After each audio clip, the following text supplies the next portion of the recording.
kõik meie ümber muutub.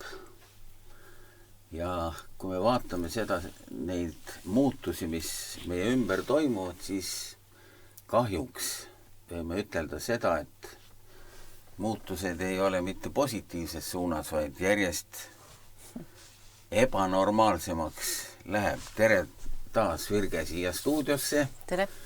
Nii et sa oled jälle leidnud üht-teist, mis inimesi ehmatab või äkki ehmatab neid usu juurde. Paljusid on ehmatanud.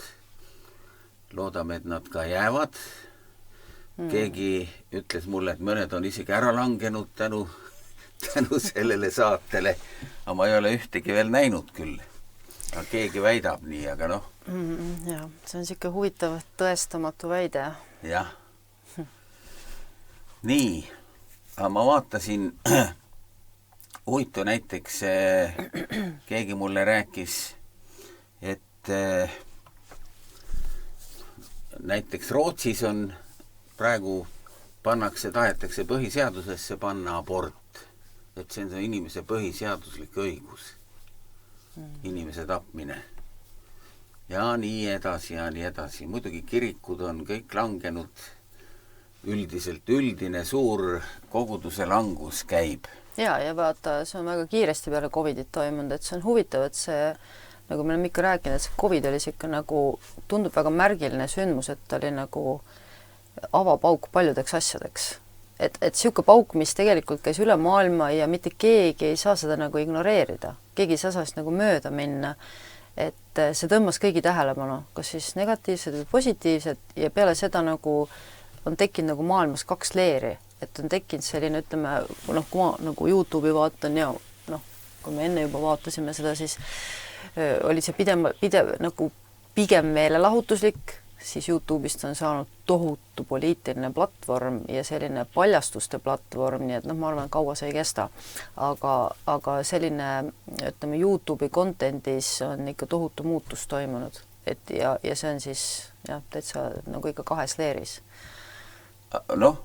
Positiivne YouTube'i suhtes on see praegu, et ta ei kustuta. Just, et tõde on kättesaadav ja tõde on väga-väga avalik praegusel hetkel. Ma arvan, see ei kesta kaua, aga ma just täna hommikul mõtlesin, et taaskord, et ma ei oleks kunagi uskunud, et kui Piibel räägib lõpuaegadest, ma ikka mõtlesin, et see on mingi siukene saladuslik sündmus, aga et see on nii puust punasega lihtne avalik, ja täna me räägime sellest, et kuna inimesed on uuriv ajakirjandus on muutunud väga uurivaks ja väga kahtlustavaks ja tõesti see peale mitte Eestis küll. Ja mitte Eestis, aga Inglismaal, Kanadas, Ameerikas, keda mina nagu vaatan ja ka vahel Austraalias, et tänu Jumalale nende inimeste eest, kes uurivad ja kahjuks paljud nendest ei ole kristlased, mõned ka on kristlased, kõrgetel mõnda ma täna ka näitan. Aga üldjuhul, paljud lihtsalt on terve talupoja mõistusega asju uurinud ja öelnud, et kuulge, vaadake, mis toimub. Ja nad jagavad nagu matsu, eks ole imelik. Ja nad jagavad ja saavad aru mingil põhjusel. Et meil jäi eelmine kord see saade saade pooleli, me oleme seda siis AI, ärge pahanda, kui me AI-s, ma tõesti vaatan niivõrd palju ja inglise keeles, et see on nii ajus sees paljud väljendid ja need tulevad nii automaatselt, kiire, lihtne on rääkida, kõik saavad aru, millest jutt on. Et artificial intelligent ehk siis inglise keeles ja me oleme tehisintellekt eesti keeles. Just, eks ole, mille on inimesed ise loonud ja kokku pannud ja me oleme siis sellest rääkinud peaaegu viimane aasta, peaaegu kogu aeg järjest ja ütleme, Covid ajal ei olnud see võib-olla niivõrd teema, aga kuidagi just läbi uuriva ajakirjanduse, läbi tähelepanelike inimeste, läbi kristlaste, ma tean, et minagi mitmeid asju ütlesin tol ajal välja, mida ma nüüd näen, et need olid ülimalt täpsed, ülimalt prohvetlikud, ülimalt õieti juhitud Jumala vaimust, et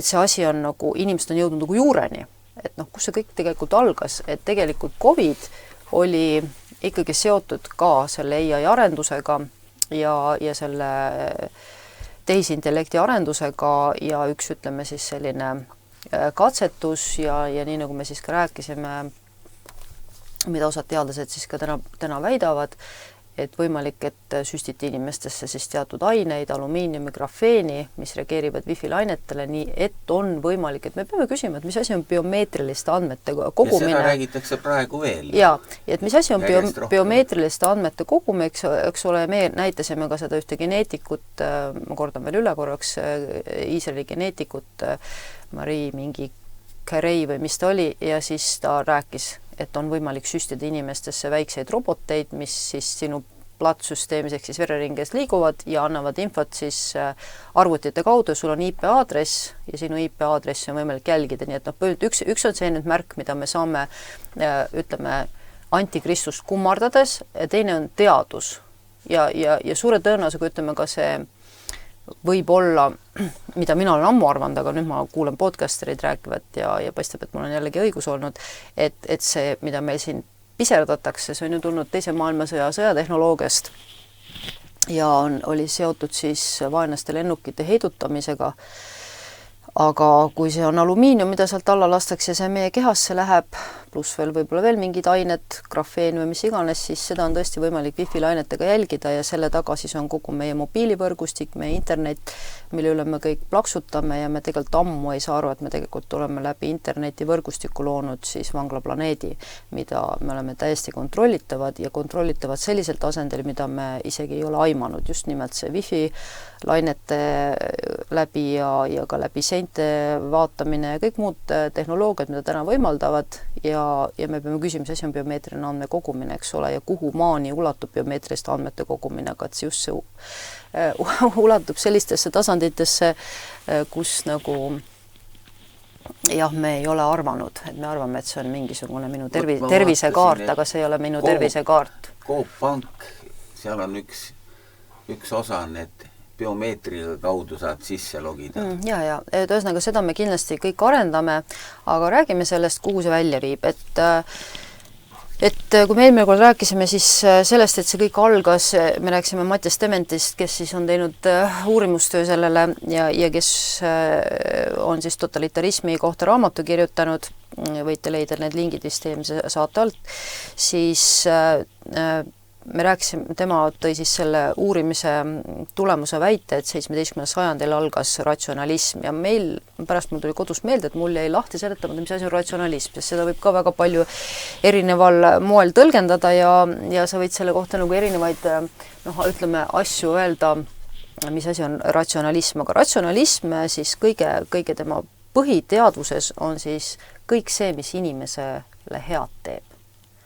Ratsionalism on see, et kui me näeme seda, ma tean, et ma olen sellega 90ndatel kirikus päris kõvasti maadelnud, sest ma nägin ka selle ratsionalismi tulekut kirikutesse, kus hakati ratsionaliseerima paljusid kiriku vaimseid tõdesid, või ütleme, piibelikke vaimseid tõdesid, ma ütleks kiriku vaimseid tõdesid, kiriku piibelikke, ja ma nägin, et hakkas toimuma usu lahjenemine ja hakkas toimuma teatud ütleme, selliste mõtteviiside lagunemine ja teatud väärtuste lagunemine, mis kunagi olid siis väga nagu olulised kirikus. Ja ratsionaliseerimine ongi just see, mis siis viib meid sinna nii-öelda Kreeka humanismi, et väga palju meie ühiskonnast on sellest Kreeka mõtteviisist, hedonistlikust mõtteviisist, ehk siis ennast hellitavast mõtteviisist ütleme üle võetud, et on need siis meie spaad, on need siis meie puhkused, on see alastuse kultuur, on see siis homoseksualism, et need on kõik Vana-Kreeka märgid, et kui te võtate ajalooõpiku, ma just ostsin ühe ajalooõpiku ühest järelturu marketist, lihtsalt võtsime sealt kaasa, anti tasuta raamatuid ja üks oli Vana-Kreeka ja seal on see kõik kirjas. Et see on ajalooliselt kirjas, see ei ole midagi. Ja see on seotud selle, mis on inimesele hea. Piibel räägib sellest, mida Jumal ootab inimeselt ja mis on Jumalale hea. Ja kui ta on Jumalale hea, siis on ta tõeliselt alles ka inimesele hea, sest see viib inimese igavikku. Nii et me teeme selle asja väga selgeks, et see pluralism, mis praegu, ütleme, kirikutes toimub, see mõtteviiside paljusus, eks ole, igal mehel on oma tõde, iga mees teeb, mis on õige, siis see ei ole huvitatud sellest Jumala kuulekusest. Et kui me loeme Jeesust ja kui ma olin noor kristlane, siis ma alati mõtlesin, et miks nagu Jeesus rääkis alati sellest, et ma teen ainult seda, mis ma olen isale kuulekas. Ja ma mõtlesin, et appi see on nii orjameelne. Kuni ma olen nagu olnud nii kaua Jumala laps, et ma saan aru, et see on, olles Jumala mõtteviisis, olen ma kaitstud patu eest, olen kaitstud igavikusse ja kui ma sealt välja astun, mul ei ole kaitset. Ma olen Jumalaga vastuollu ja mina olen kaotajaks. Ma ei jää Jumalaga vaieldes võitjaks. Ükskõik, kui head mu väited on, mina olen kaotaja. Ja ütleme siis, ratsionalism on see, mida me siis praegu 200 viimast aastat on koos tööstusrevolutsiooniga arendatud üle maailma, kõik, mis on hea inimesele. Aga kõik, mis on hea inimesele, ei ole Jumala evangeelium. Evangeelium ütles, parandage meelt.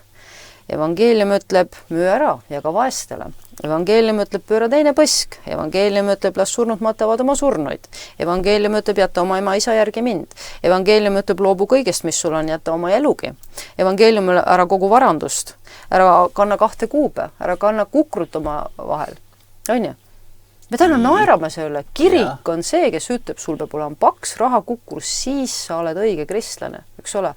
Et see ratsionalism on viinud meid selleni, et me hoiame oma elu, me ei loobu kõigest, mis meil on, me ei järgi Jeesust, me ei jaga vaestele, me ei pööra teist põske ja lõppkokkuvõttes on kirik seotud ka kogu selle AI-süsteemiga, ostab infot, analüüsib infot ja mõistab ka sotsiaalkrediidi järgi kohut inimeste üle.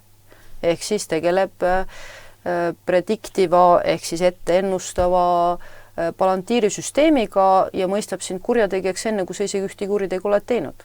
Et see on see minu järeldus, mida ma näen ja see on äärmiselt kahetsusväärne, sest Piibel ütleb nii, nagu sina kohut mõistad, mõistetakse sinu üle kohut. Nii et selles mõttes see on päris kole ja päris õudne, mis siin olema saab. Nii et võib-olla need mu viimased saated ma ei muretse selle pärast, aga ma arvan, et see tõde on vaja välja rääkida, keegi peab tõde ütlema, nii nagu Hesekilis öeldi, et nad peavad teadma, et nende keskel on olnud prohvet, ehk siis nad peavad teadma, et nende keskel on olnud tõde, Jumala sõna. Inimesed ei saa siis öelda hiljem, et me ei teadnud. Ja see, ütleme siis, enne kui ma nüüd seda podcasterit näitan, siis esimest, ma olen väga palju mõtisklenud selle üle, kui ma oma kodutöid teen ja rattaga sõidan või jooksen või mis iganes. Või ujumas käin, siis ma mõtlen kõigi nende asjade üle uuesti ja Jumal räägib huvitavaid asju ja milleni ma olen ikkagi jõudnud, on see mõte, on nüüd selle 8 aastaga, mis ma seda kõik olen jälginud, ütleme seda AI-ühiskonda, artificial intelligent juhitud ühiskonda, et see on see Eeva patt ja nüüd ma saan aru, kui ma vanasti saanud aru, miks Eeva välja aeti nii väikse asja pärast, tahtis tark olla. Et miks ta nagu paradiisist välja aeti, siis nagu täna ma enam seda ei küsi. Sest kui meil on täna kevad, me paneme kõik seemneid maha, on ju. Sa paned seemne maha ja sa tead, mis taimselt kasvab. Et Jumal nägi Eeva südames seda seemet, seda tarkuse, et teada midagi, mida Jumal oli keelanud. See puu teeb mind targaks. Okei. Ja me oleme nüüd seal, et meie sees on see valede asjade teada tahtmine või nende asjade teada tahtmine, mida meil ei ole vaja teada. Nii nagu vana prohvet ütles, kui Jumal on minu eest seda varjanud, siis on tema valik minu eest varjata, mina ei pea seda teadma. Mina ei pea kõike teadma. Ja kuna Jumal nägi Eeva sees seda, siis ta teadis, kuhu see välja viib. Ja meie näeme ka täna, kuhu see 6000 aastaga see teada tahtmine, sest suures osas ütleme kogu see internetikultuur jõuab okultismi. Kui te natukene kaevate, kuulate podcast'e, mida ma väga palju kuulan, siis jah, see on seotud okultismiga. See on selle juured ja jalad istuvad okultismis ja nad ei varjagi seda, pannes nimeks, nagu me eelmine saade rääkisin, pannes nimeks, et see on palantiir ja see on mitral ja see on kõik need toredad nimed, mis on siis esindatud sõrmust isandas ja seotud siis valge maagiaga või musta maagiaga, vahet pole. Nii et see on kindlasti me inimkonnana seisame silmitsi, miks Eeva ja Aadam välja aeti. Miks me tahame asju teada?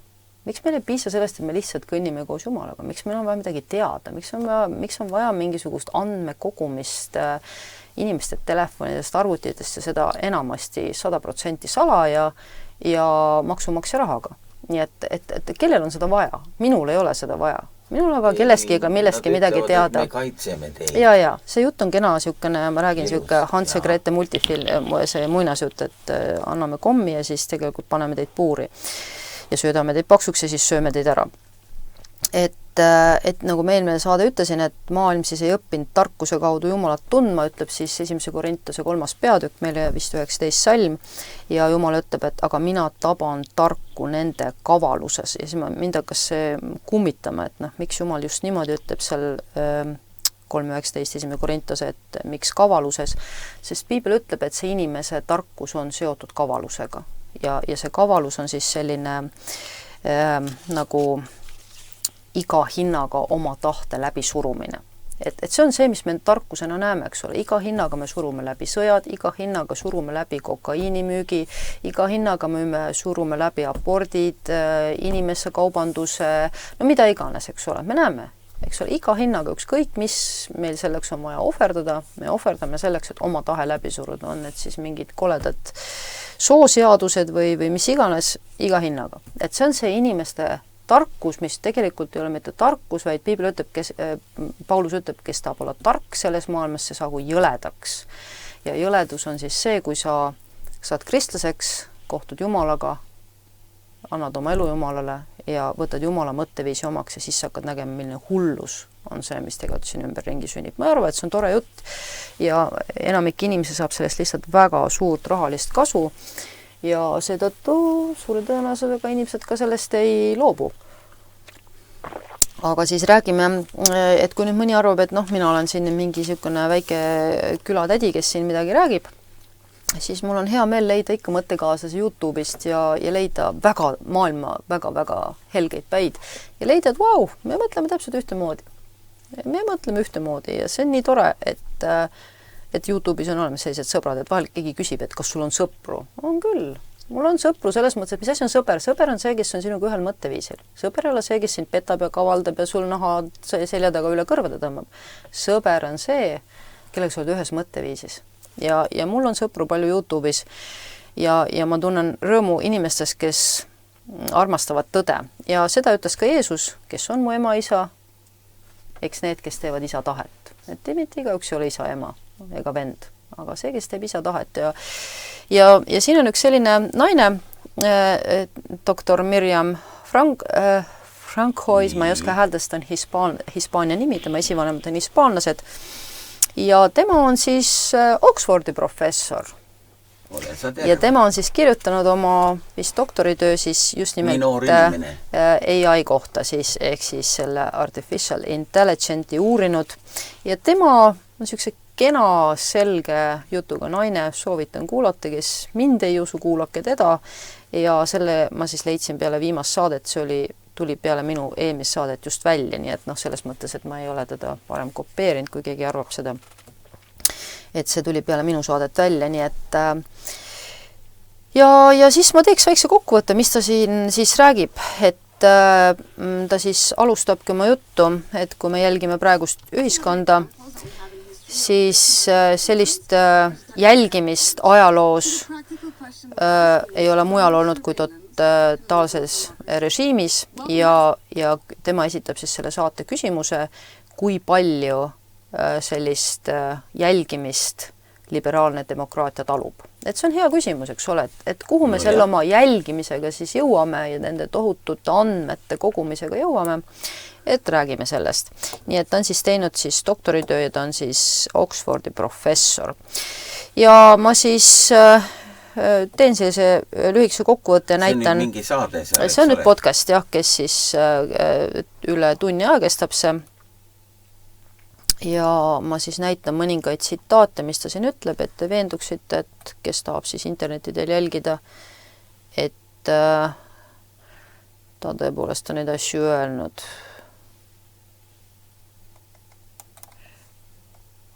niimoodi, et siin sellised halvad, rumalad reklaamid tulevad. Nii, ja kui tuleb siia huvitav vahele, lähevad millegipärast ka subtiitrid kaduma. Väga huvitav. Subtiitrid läksid kaduma. Meil istub keegi vahepeal kuskil sees. Nii, ja tema siis räägib sellest, alustab sellest, et digitaalne siis jälgimine on väga autoritaarne, absoluutselt, sellepärast, et sina ei saa mitte midagi otsustada, mina ei saa otsustada, kas minul käiakse kuskil minu telefonis järgi või istutatakse minu arvutis, see on kindlasti autoritaarne. Oma olemuselt on see autoritaarne, see ei ole mitte kunagi demokraatlik. Mina ei ole lubanud ühelgi inimesel oma arvutis istuda, ega oma telefonis istuda, ega kuulata minu kõnesid pealt, ega salvestada neid ei politseile, ei riigile, ei mitte kellelgi. Ja nüüd tulid, jah. Nii et selles mõttes kindlasti digitaalne kontroll on autoritaarne. Mina ei ole lubanud ja kui keegi ta teeb ta seda minu tahte vastaselt, olgu ta kes tahes, ja see on autoritaarne, et inimene asetab ennast minust üle ja ütleb, aga me oleme sellise seaduse teinud. Eesti Vabariigi põhiseadus sellist seadust täna veel ei ole, aga ma näen pidevalt, kuidas mu arvutis ja telefonis istutakse ja kes tahab siis seda ka YouTube'is kontrollida, siis selleks on väga palju häid arvutispetsialiste, kes räägivad sulle siis kõik sinu telefoni kuumenemistest ja kõikidest asjast, mille järgi on väga hästi näha, et sinu telefonis toimuvad imelikud asjad. Ja info läheb sealt välja ja tänapäeval on see väga lihtsaks tehtud. Digitaalses jälgimises, see on siis, ma räägin nüüd tema juttu, nii et võite ka seda ise vaadata, aga ma räägin kokkuvõtvalt parimaid mõtteid siit. Seal ei ole läbirääkimisi, seal ei ole kokkuleppeid, seal ei ole ausust ega ka järeleandmist. Et see nii on. Et digitaalne jälgimine, mina näiteks ei ole andnud luba, et Kuressaare linnas mind jälgitakse, eks ole, kaamerad on üleval. On. Et me saame aru, et ütleme, või maanteel või satelliitide pealt. On. Ma ei ole seda luba andnud. On. Ja ma ei tea, kui paljud inimesed on luba andnud või kes on selle nimel hääletanud. Aga seda on tehtud ja see on ebademokraatlik. Jah, sellest on palju kasu pisikuritegevuse leevendamiseks, aga seda digitaalset süsteemi ärge unustage iialgi valitsevad kõige suuremad kurjategijad. Need, kes tegelevad kokaiinijäriga, selles ühes teises podcastis me näitame seda. Need, kes tegelevad inimkaubandusega, need, kes juhivad suuri korporatsioone ja nii edasi, need samad, kes teile lockdownid tõid ja nii edasi. Ja ta ütleb väga hästi, ta sõnastab mõned asjad, millest ka mina olen rääkinud, aga ta sõnastab natuke teistmoodi, nii et võib-olla hea on tõde kuulata uues kuues ja ta ütleb, privaatsus on demokraatia. Privaatsus on demokraatia. See on see, mida Jumal annab. Jumal ei jälita meid. Jumal näeb meid, aga ta ei jälita meid. See on väga suur erinevus. Ilma privaatsuseta pole meil pihitunde, pole kokkuleppeid pangas, pole ausaid töövestlusi, meil pole isegi intiimsust abikaasadega, ja meil ole salajasi läbirääkimisi advokaatidega ja see naine toob siis välja näiteks Meksiko näite, kus tema siis ütleb, ei ole ka ilma privaatsuseta näiteks uurivat ajakirjandust, sellepärast, et uuriv ajakirjanik ei saa enam kohtuda oma nende allikatega salaja, sest ta on saba taga. Tema telefoni jälgitakse, tema interneti jälgitakse, ilma et oleks selleks loa kuskil andnud, eks ole. Ja ta ütleb, et Meksikos siis jälitati, see tuli avalikuks, siis sellise software'iga nagu Pegasus ja see on siis ka selline ja siis selline aktiviste, kes siis võitlesid teatud õiguste ja õigluse eest ja ta ütles, et selle tulemusena hakati ajakirjanikke tapma. Sa teadsid, kus ta on, sa teadsid, mis ta tegi, sa teadsid, mille eest ta seisis ja seda me näeme üle maailma, me oleme seda ka rääkinud, Danieli raamatis ütleb, et vist 7. peatükk, et antikristus tegeleb salamõrvadega, heebrea keeles siis ütleb salamõrvadega, et me näeme, kuidas teadlased kaovad, ajakirjanikud kaovad, ja me ei peaks selle üle imestama. Nii et tänapäeval inimene on väga haavatud, kuna ta on satelliitide pealt jälitatav. Ka pimedas. Nii et isegi pimedus ei ole tänapäeval meil enam kate. Ja sest nii nagu siis redaktori eelmises saates me näitasime, et meie oma keha reedab meid, et meie kehasse saab panna siis ütleme teatud aineid, nii et need reageerivad wifi-lainetega ja meie keha on võimalik jälitada, kas me tahame seda või ei taha. Ja nii nagu siis ka on pakutud, et paljudel inimestel võib ka olla juba siis salaja pandud mingid ka kiibid sisse, mis iganes kujul siis. Ma korraks vaatan. Nii, näed, ajakirjanikul ei ole teil privaatsust, ei saa ennast kaitsta, te ei saa kaitsta oma allikaid, kui teil pole privaatsust, ei saa anonüümselt protestida. Et see on üks väga huvitav põhjendus, mis ta toob, et sa ei saa anonüümselt protestida, et me teame siis viimastel juhtudel, ütleme Kanadas, mis tehti, eks ole? Mis oli selle protesti põhjus? Miks see lõpuks läbi kukkus, kui need tulid ju, nende põllumehed tulid? Raha võeti ära. Aga kus teati, eks ole? Võt see on nüüd see Pegasus, see on nüüd see Palantir, mis iganes software'i nad seal kasutasid, eks ole, või mis jälitusplatvormi nad kasutasid, aga see on just see, et nad jõuavad tuumani, nad jõuavad sinu isiku biomeetriliste andmeteni ja nad sulgevad su või siis lausa tabavad maha. Noh, isegi need annetused nad konfiskeerisid. Just, et see on see, mida ta ütlebki, et sul ei ole enam demokraatiat, meil ei ole enam demokraatiat. Et ütleme, COVID tõi selle väga selgelt esile ja peale seda need paljud protestid, mis on olnud. Kui on digivalimised, siis mingil juhul ei saagi demokraatiat just, olla. Nii et Trump tuli kindlasti digivalimistega juba platvormi. Ja ta ütlebki, et protestid on demokraatia hoidja ja kui sa tõesti vaatad, siis ütleme ka Euroopa ajalugu või kus iganes ajalugu, siis rahva ülestõusud on need, mis on mõisad põlevad, eks ole. Saksad, suurevad. Just, eks ole. Et see on demokraatia, aga tänapäeval see enam võimalik ei ole, sellepärast, et huvitav, jah. Eestis ei saa kuidagi mahta seda teha. Ei saa, sellepärast, et see juba selle saab, ütleme, kui sul on olemas siis etteennustav võimalus läbi selle, et sa kuulad inimesi pealt, siis selle tulemusena ei ole võimalik siis nagu isegi algatada, sest juba enne eos surutakse ilmselt maha see protest. Ja siis ta üle lihtsalt. Ja mis iganes. Ja. Nii, ja siis ta siin räägib siis mitmetest siis artiklitest ja siis räägibki sellest tehnoloogiast, mida me kasutame, et ette ennustada selle kohta, kas inimesed panevad toime kuriteo, kas nad maksavad laenu tagasi ja nii edasi. Ja siis ta näitab siin siis seda artiklit siin. Nii et need on teemad, mis on siis Ameerikas väga avalikud.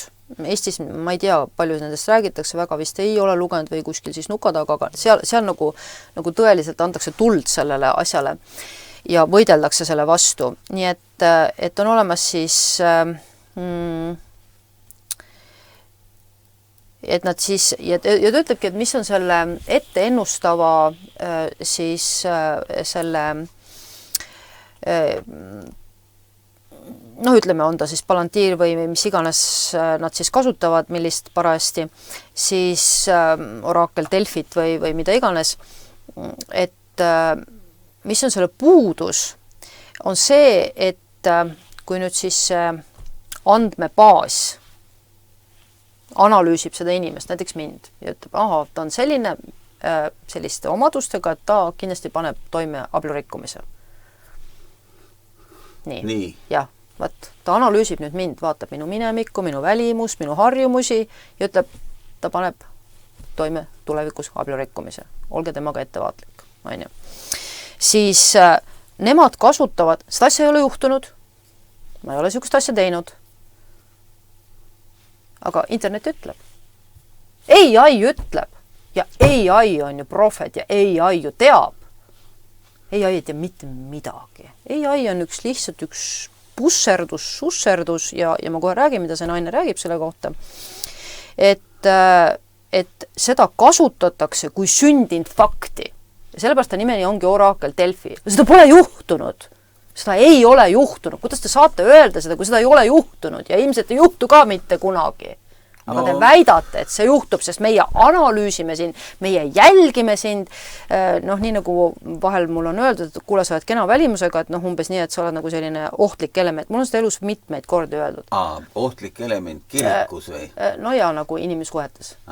Aga miks peab olema hea välimus või ma ei saa midagi teha, millisena ma sündinud olen. Aga miks see peab olema kuidagi ohtlik? Miks on isegi sihukest juttu räägitud?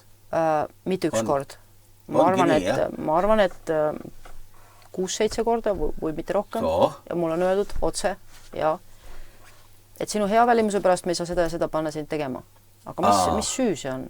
Sa oled üks ohtlik inimene. See on nüüd see oraakel Delfi, eks ole, et meie vaatame sinu välimust või sinu mingisugused harjumusi, ütleme, sinust saab see ja see.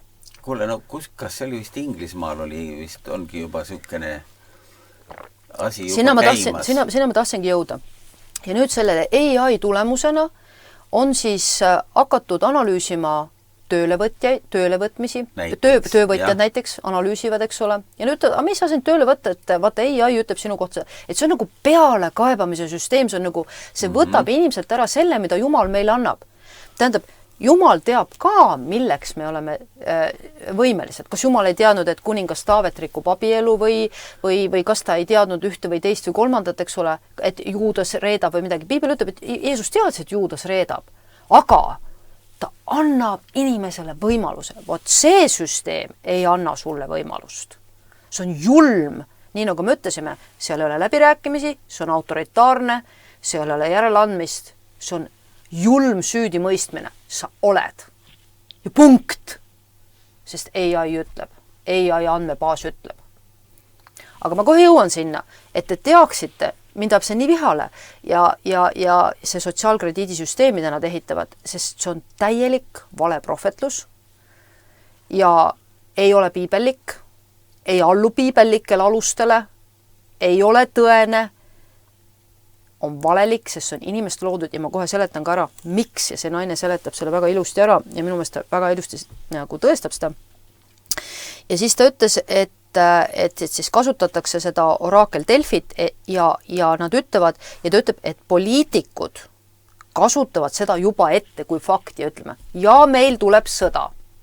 Nagu praegu meil räägitakse. Ja sellepärast nad nimetavadki seda oraakliks, et see on nagu programmeerimine, see on nagu ettesisestamine, see on nagu see, et ma tean juhtumit näiteks, kus lapsele hakati lapsena selliseid teemalikke asju, ütleme, ja temast tuli kurjategija, väga kole kurjategija. Et sa saad inimest programmeerida, MK Ultra põhineb sellel. Meelekontrolli programmid, mida CIA on läbi viinud ja FBI, need põhinevad selle, et ma hakkan sisendama.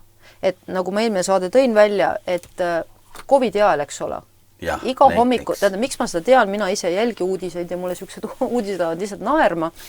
Aga ma saan aru, et sellise nõrgema psüühikaga inimese, kellel ei ole sellist jumalasõna alust ja tervet mõtlemist, näiteks nagu vanemad inimesed, iga hommiku kuulasid, mitu inimest sureb. Ja nad olid täiesti paanikas, sest nad kuulusid sellesse riskigruppi ja nad kuulusid iga hommiku 100 surnut. Need jõuksid isegi meie raadio kaudu ju. Eks ole, Eesti Raadio uudised. Eesti Raadio uudised. Me levitasime ka seda surmakultust, eks ole. Ja siin Kuressaares olid suured plakatid, no keegi saa mind vangi selle eest panna, eks ole, et ma ise nägin neid plakateid, suuri plakateid, mis ütles, sügis on tulemas, rohkem surnuid tuleb. Mis reklaam see on? Mida te reklaamite? See on surmakultuur, see on surma väljaütlemine ja kellegile meeldib see surmakultuur. Kellegile meeldib. Minule ei meeldi. Sellepärast, et mina tean seda, et Jumal võib ka surnust üles äratada, võib terveks teha ja inimese saatuse niimoodi pöörata ja flippida ümber, et mitte üks asi ei võta seda, eks ole. Et see ei ole Jumalaga kooskõlas ega piibellik ja kellegile see surmaratsanike värk meeldib. Kellegile meeldib see. Ja ta ütleb ka siin, et aga meie oleme selle võimu neile andnud. Sest tegelikult saage aru, kõik see AI ehitamine, ehk siis Artificial Intelligence'i tehisintellekti ehitamine käib meie rahaga. Nii Ameerikas, Kanadas, Inglismaal, ükskõik kus. Et see toimub meie enda rahaga. Ja ta ütlebki, et mis on selle asja juures kõige kohutavam, et kui sa ette ennustad siis see paneb inimesi teatud viisil käituma ja kuuletuma. Ma olen ise selle nagu teatud põhjustel lapsena läbi elanud. Et kui sinule hakati midagi ütlema, need olid valesüüdistused, siis see pani sind teatud moodi käituma. See tegi sind trotslikuks ja mõnes mõttes see täitiski nende inimeste ootused, kes sulle neid asju ütlesid. Nii et see, kui me teame, et meid jälitatakse, meid jälgitakse, see paneb meid teatud viisil juba käituma. Me ei ole enam loomulikud. Me ei räägi kõik enam. Ja seda ütles, ma tean, 8 aastat tagasi Eesti mingi politseijuht või prefektuuri juht ütles, et meil on Eestis mingi 1000 inimest jälgimisel, mis põhjuselt ta ei seletanud, ma ei tea. Võib-olla inimeste peal katsetatakse midagi. Ta ei öelnud, et need on kurjategijad, ma ei tea, on ju. Ja ta ütles, inimene, kes teab, et teda jälgitakse, ei ole enam kunagi sama inimene. Tema ise tunnistas seda, politsei peaperfekt ütles. See inimene ei ole kunagi sama inimene. Mina ütlen ka, mina ei ole sama inimene alates sellest hetkest, kui ma tean, et mind jälgitakse.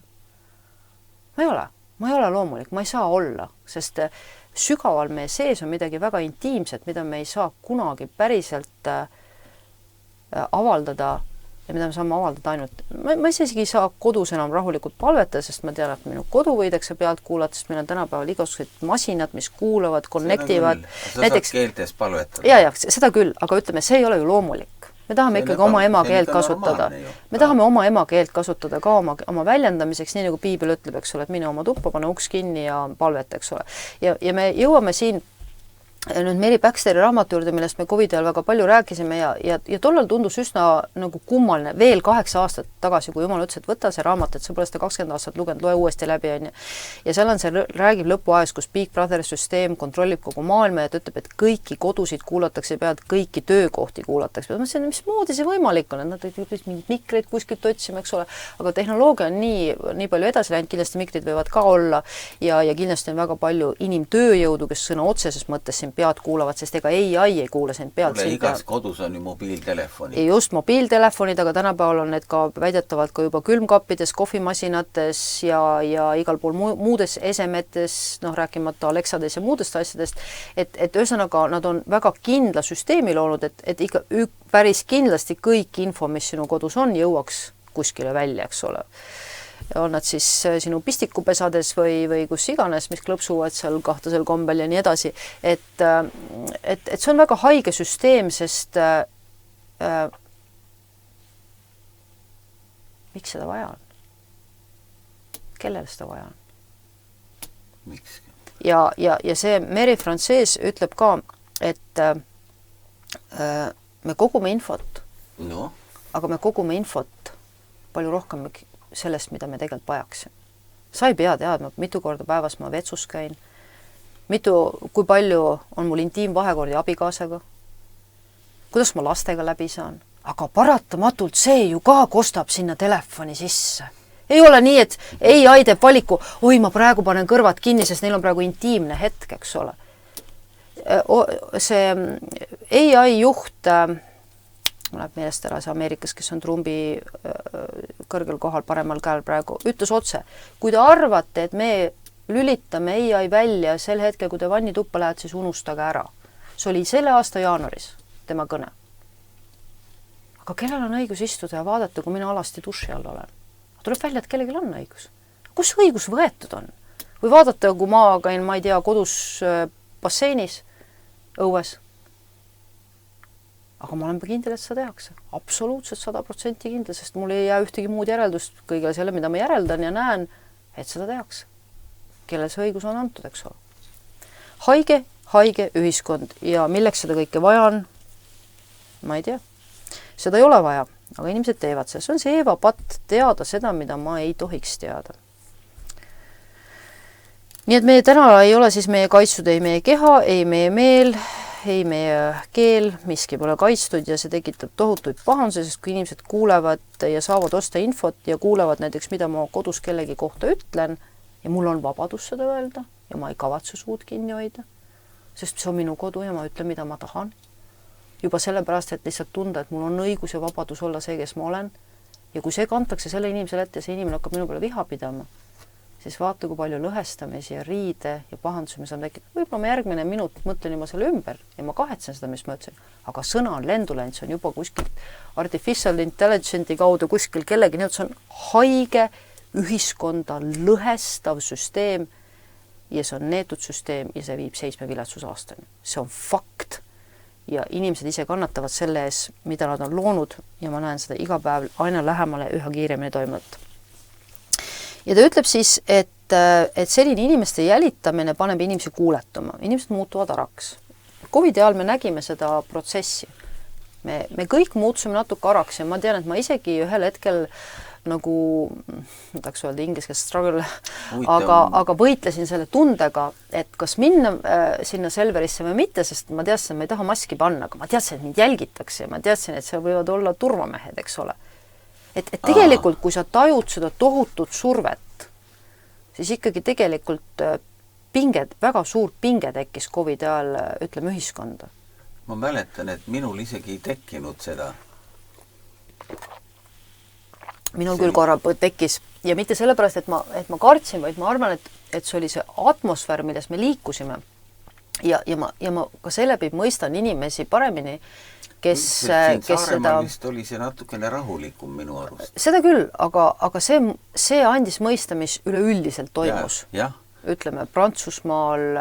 mõnes kohas oli päris... Prantsusmaal ju kuulati lausa kodusid pealt ja Prantsusmaal läks ju asi nii kaugele, et see tohtinud midagi poliitiliselt ebakorrektset juba kodus öelda. Prantsusmaal katsetati tegelikult juba seda tehisintellekti järgmist sammu, tegelikult seda kontrollimissammu. Juba seal katsetati. See, mis on nüüd Inglismaal seadustatud, et kui sa lähed kohvikusse ja hakkad hakkame seal nüüd pereraadio juttu kohvikus, siis meie lauda kuulatakse pealt. Nii, järelikult on seal seadmed kuskil, eks ole, et kuulatakse pealt ja kohviku pidevale kuskilt helistatakse, on ju, et kuule, Secret Service helistab, kuule, mine need 2 tükki asjalt välja, sest need ajavad kahtlast juttu. See on tänane Inglismaa. Kui suures osas ma ei oska öelda, aga seal on 1000 inimesi juba vangistatud. Küllap see jõuab ka Eestisse. Ja ta ütleb väga hästi siin 17. Minutis ja ma näitan, et keegi jälle ei ütleks, et mina olen selle välja mõelnud.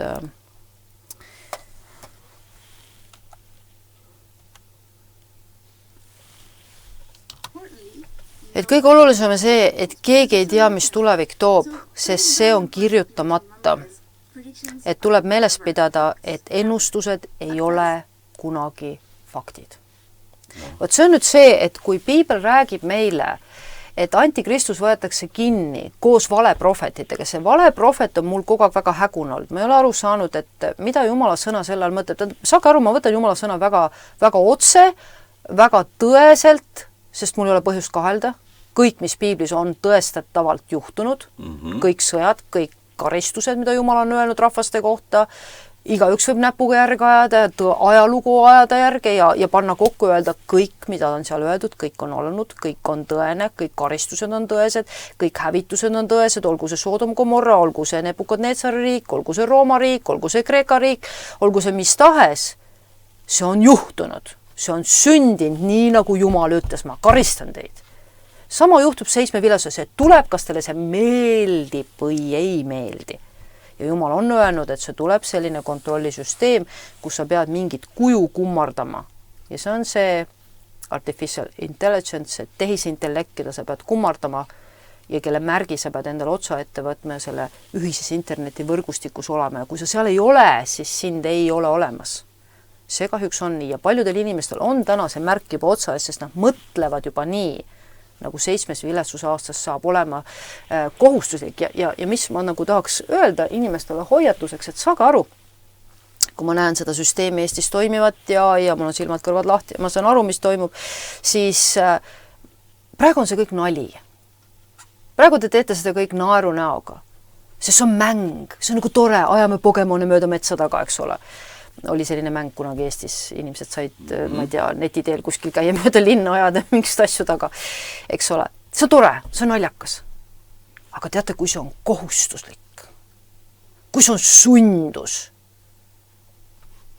ja kui igaüks võitleb iseenda eest, siis see muutub sõjaks, see muutub reetmiste jadaks, mille kohta piibel ütleb, ja kuna ülekohus läheb nii võimsaks, siis inimesed annavad üksteist ära. Just, sinna me jõuame. Praegu on see tore, ehitame siin koos. Seda on juba juhtunud Eestis, küüditamised, värgid. Jaa, aga need on väiksed asjad olnud. No jah. Aga see, mis tuleb, on ülemaailmne ja kohutav, sest seal hakkab rabelema iga üks oma elu eest, sest see elu, piibel ütleb, Jeesus ütleb 24. peaaegu, see läheb nii hulluks. See ülekohus läheb nii hulluks. Sa kujuta ette, kui inimesed, see ei ole enam mingisugune, praegu eks ole ma jagan infot, käin kellelgi järgi, vaatan, mida keegi poes on, ma ei isegi tea, miks seda kõike tehakse. Aga inimesed mingit infot ostavad ja jagavad ja kontrollivad ja nad saavad sellest mingit kasu. Aga kui see kasum puudub? Nii. Siis me saame aru, kui haige ja mõttetus on. Seda hoiab üleval raha ja kasum, majanduslik kasum, peamiselt majanduslik kasum, mida me sellest saame. Ja nii nagu ta siis ütleb, et see ette ennustav tulevikku ennustav AI-süsteem ei ole tõene, kuna tulevikku ei ole olemas. Ja see ei ole prohvet. Nii nagu me eelmine kord ütlesin, prohvet on ainult see, kes kuuleb seda Jumalalt. AI ei ole prohvet. Ja miks? Minu meelest see naine on ülimalt terav pliiats, sest tema suudab ära tõestada seda, mida kristlased ei saa taha aru saada. Mind ajab just kristlased pahaseks, sest nemad peaksid aru saama, et AI ei ole prohvet. Ja ta ütlebki, andmebaasid on loodud ainult ja minevikust. No nii on. Nii nagu me eelmine kord ütlesin. Tõeline prohvet ei toetu minevikule. Tõeline prohvet kuuleb Jumala käest ja räägib 2500 aastat ette, nii nagu Daniel, Hesekel, Amos, Jesaja, Jeremia ja räägivad 2500 aastat ette. Täpselt.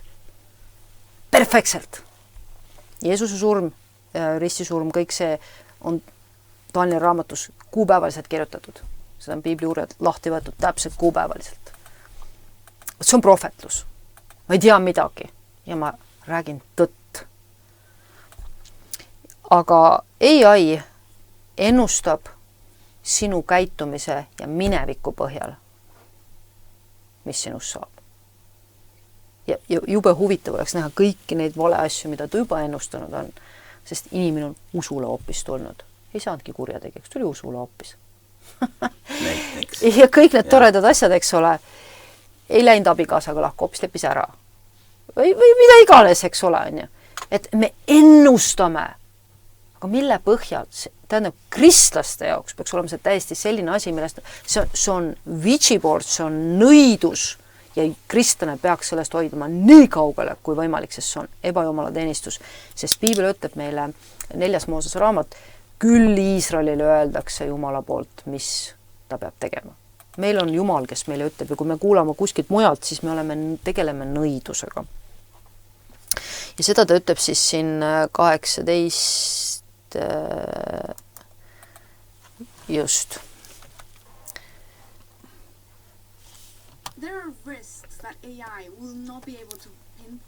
Et on riske, mida tehisintellekt ei suuda täpselt kindlaks, sest tuleviku kohta pole andmebaase. Andmebaasid on mineviku kohta ja kui tulevik sarnaneb minevikuga, siis on muidugi võimalik riski maandada. Aga kui see ei ole, oled sa täiesti pime. No, täpselt. Meil ei ole kunagi tulevik sarnane minevikuga. Mitte kunagi. Ma olen ka elanud pika elu, aga ma näen, et elu pidevalt muutub ja ma ei ole võimeline ette nägema asju, mis tulevad. Mitte kõige parema tahtmise juures ja kindlasti ei ole seda ka veel vähem AI. Ja ta ütlebki, et sellega selliste andmebaaside, selliste ennustustega lukustad sa inimesed minevikku. Sa arvad, et ette ennustades väldid riske, väldid suurimaid riske, aga, ja see naine väga hästi ütleb, see tekitab sinust turvalise tunde ning sul on nagu, sa mõtled, et sa suudad oma tulevikusi nagu hallata ja aga kui nad hakkavad tehisintellekti kasutama, tekitab see süsteemseid riske, sest see loob kollektiivse pimeduse. Ja võt see on see, mida mina ütleme Eesti ühiskonnas näen juba praegu seda kollektiivset pimedust, mis rajaneb usaldusele tehisintellektile, aga halloo, meil on Jumal ka olemas. Te olete Jumala sellest tehisintellektist välja jätnud. Jumala, kes on kõik võimas. Jumal, kes suudab lahendada patuprobleeme, Jumal, kelle käes on elu ja surm ja kelle käes on tulevik ja kes on meile juba kõik ette öelnud, iga viimse sekundi ette öelnud, mis juhtuma hakkab 7 viletsusaastal enne seda. Ei, kuule, ja tehisintellekt ei ennusta seda ette. Ei, aga meile räägitakse koolis, et kuule, praegu veel vist räägitakse seda, et sa oled ikka ise arenenud. Ja, ahvist. No palun näidake mulle ühte liiki, kes on teiseks liigiks. No, kui inimene tahab siukest jama uskuda. Inimene on võimeline uskuma. Okultismi. Ja.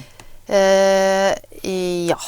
Nii et siis see tehisintellekti kasutamine ühiskonnas sellel määral, nagu ta praegu on, eks ole, nagu me eelmine saade rääkisin, et ta on siis praegusel hetkel näiteks Ameerikas on antud siis tehisintellektile õigus juhtida sõdasid, ennustada sõdasid, ütleme, juhtida tervishoidu, juhtida siis neid piiriprobleeme ja nii edasi ja sellest on juba tohutul hulgal tekkinud probleeme Ameerikas ja tekib veelgi, et see on autoritaarne süsteem, see on valeprohvetlus, see ei ole Jumalast lähtuv kaastunde süsteem, nii et me loome selle tehisintellektiga tundetu, halastamatu süsteemi, eriti näiteks just Ameerika tervisesüsteemis on väga näha, et kuidas siis see tehisintellekt annab eeliseid inimestele, kes on rahakad, sest ta teab sinu rahaseisu, ta teab sinu pangaseisu juba praegu, nii et see jutt, et see mingi krüpto tuleb ja teab sinu, ei, võite kindlad olla, teie pangaseisu teatakse, sest kui te vaatate juba kas või interneti kelmust, ma just naersin eelmine nädal, et kellelgi jälle võeti see mingi, et dementsal mingi keskkonnatädil mingi 100 000 või 200 000 ära, siis mõtlesin nagu, tähendab, see on kaevandamine, see on info kaevandamine, sa tead juba, et sellel inimesel on. Et see on kuritegelikul maailmal olemas ja kui meil on olemas juba äpid, siis äpid on häkitavad ja ühesõnaga, see on kõik omaette teema. Ma arvan, et iga interneti inimene oskaks seda ära seletada. Nii et siis me loome kollektiivse pimeduse ja see on nagu väga õudne. See kollektiivne pimedus ja me näeme seda ülemaailmselt, et on tohutu hulk inimesi, kes usuvad, et see AI toob meile, nagu siis Trump ees seda kogu aeg kiidab, Golden Age'i ehk siis kuldse ajastu. Ja siis ta ütleb väga hästi, et kui sa kogud andmeid, 2055 ütleb siis veel, et me selgitaksime, kuidas siis tegelikult see andmete kogumine, mida siis ka igal pool tehakse, et ärge unustage, et on professor, ta on seda väga põhjalikult uurinud ja see siin, jah? Ei, mitte see mingi vale tädi siin, see on reklaam. Nii, see. Ja tema siis kirjutas raamatu sellest andmekogumisest, et kui sa kogud andmeid, siis sa pead püstitama hüpoteese. Me kõik teame, mis on hüpotees, eks ole, mingi eelduse, mis peaks juhtuma või mida sa andmed siis annavad. Ja kõige naljakam on see, ta ütleb, et kui sul on väga palju andmeid, siis see tekitab väga palju eksitavaid järeldusi, eks ole. Nii. Ma vaatan hästi palju krimifilme. Mulle meeldib krimifilme vaadata ja väga lihtsal põhjusel, et mulle meeldib, et õiglus alati võidab. See on nii tore alati. Et vähemalt selline koht, kus veel midagi õiglus võidab, kurja ja see on kriminalistid, kes siis suudavad midagi võita. Nii, lõpuks võita. Ja see on tore. Ja mulle meeldib see protsess, mis on, kui ma neid vaatan ja olen ka podcast'e vaadanud üsna realistlikud, kui ma vaatan podcast'e, siis jah, sellised asjad juhtuvadki, et tegelikult krimifilmid on suht nagu realistlikuks läinud, ütleme selles, mis ühiskonnas toimub, mis probleemid on, siis üldiselt tänapäeva niisugused filmid on väga realistlikud. Et ja seal on alati see hetk, kus siis tavaliselt kriminaaluuril on hästi palju fakte, mis on hästi palju eksitavaid fakte. Erinevad juhtlõngad ja sa ei tea, mis on see oluline, mis võiks kurjategijana, eks ole.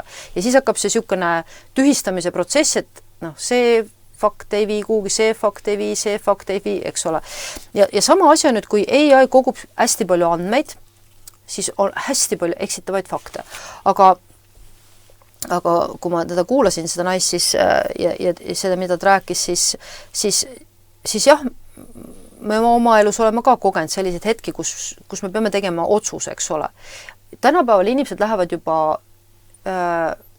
oma chatbotide juurde ja AI juurde küsida, aga mis ma tegema pean, eks ole. Isegi nii? Ja, see on väga populaarne, eriti noorema põlvkonna juures. Ja see on nagu väga otseselt nüüd see ebajumal, et me näeme, et inimesed hülgavad Jumala selle asemel, et minna Jumala juurde öelda, mis ma tegema pean. Ja mina tean, et ma olen 36-37 aastat varsti kristlane olnud ja ma tean, et kui ma kristlaseks sain, siis minu jaoks oli kõige suurem koorma äravõtt minu elus see, et ma võisin põlvedele minna, olla vaikselt ja ma tundsin, kuidas püha vaim hakkab neid kuubikuid liigutama minu sees, et mis on oluline info, mis ei ole ja tõstis need asjad, mis on olulised ettepoole ja need, mis ei olnud olulised, lükkas tahapoole ja ma sain kätte info, mida ma pean tegema. Ja ma ei ütle, et see oleks kuidagi olnud alati loogiline või et seda suudaks ükski tehisintellekt. Et nagu ma ütlesin, eks ole, tehisintellekt toetub selle peale, mis on inimesele kasulik. Jeesus ütleb, aga mine müü ära. Ja vahel võib see olla äärmiselt tark otsus. Näiteks apostlite tegud väga paljud inimesed ei tea ja tõlgendavad seda valesti, et kõik seal müüsid oma asju ja need Ananias ja Safira valetasid seal oma asju. Aga kas te teate, miks nad müüsid? Sellepärast, et püha vaim ütles neile, et müüge. Sellepärast, et sinna tuli 20 aasta pärast tohutu tagakius ja need, kes ei müünud, jäid kõigest ilma. Inimesed olid tänu oma kuulekusele ette hoitud tegelikult jamadest, mis sinna piirkonda tulid. Et see on see jumalik tarkus, mida ükski AI välja iial ei mõtle. Ühesõnaga, ma paneks iialgi neid mingile võrdsustasemele, isegi mitte ligi lähedaselt. Whitney Webb alati naerab selle üle, ütleb, et 20-30% on selles võib-olla tõde, üle on lihtsalt üle haibitud, sest ma ütlen veel korra, tehisintellekt räägitakse natuke võimsamaks, see taga on tegelikult tohutu inimressurss, kes koos AI-ga sind jälgib. See on inimesed, kes sind jälgivad. No ikka. Need on inimesed. Lihtsalt nad arvuti teeb mingid asjad lihtsamaks, aga see taga on inimesed. Ja ta ütlebki siis, et peab toimuma see, et AI-l on tohutult infot, ta peab tegitama hüpoteesi, aga meile öeldakse, eks ole, et AI ei ole tõde. Piibel ütleb, Jeesus on tee, tõde, elu. Kui sa tahad teada vastuseid keerulises olukordas, siis mine Jeesuse juurde. Chatbot ei ütle sulle, mis on tõde. Ja siis ta ütleb, väga hästi see naine ütleb siin, et see on nagu lihavõtte kalkuni söötmine tänupühadeni. Et see mälestuste andmebaas on kõige suurem vahetult enne tänupüha, kui kalkun ära tapetakse. Ja kalkun mäletab ainult seda, et tal oli tohutult hea söögilaud. Ja see on see ju, mida Piibel ütleb.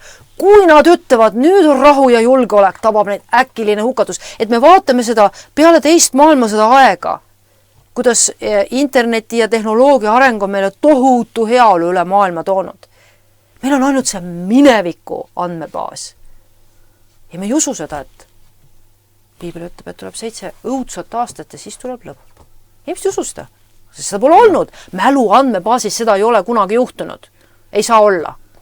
Ei saa olla, et kogudus võetakse ära, inimesed haituvad ära. Ei ole võimalik. Sihukest asja ei juhtu. Isegi usklikud ei usu seda, on ju. Aga kes ütleb, et seda pole olnud, et seda juhtu? Mul alles tütar sünnitas poja ja ütles, et vahel endale ei jõua kohale, et mul on poeg.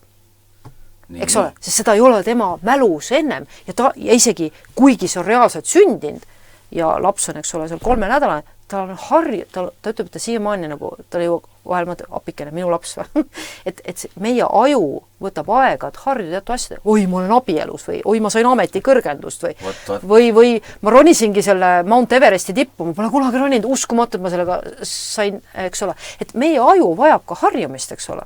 Jah, isegi oma abikaasaga. Ja just ükskõik, mis iganes, eks ole, ma korraks segan vahele. Vaat see naine siin, kellest sa räägid. Ta on seda nägu, ega ta on vist ka juut. Ei, hispaanlane on. Hispaanlane. Jaa. aga huvitav, mis ülikooli tegelane ta oli? Oxford. Nii? Kas sealt ka midagi head tuleb, nii nagu Vaat ei tea, jah, ma olen ka pigem sealt Oxfordist ja Harvardist, no Harvardi nad peavad sellise globalistide, ütleme, taimelavaks, aga noh, me ei oska öelda. Mis põhjusel, aga head juttu räägib.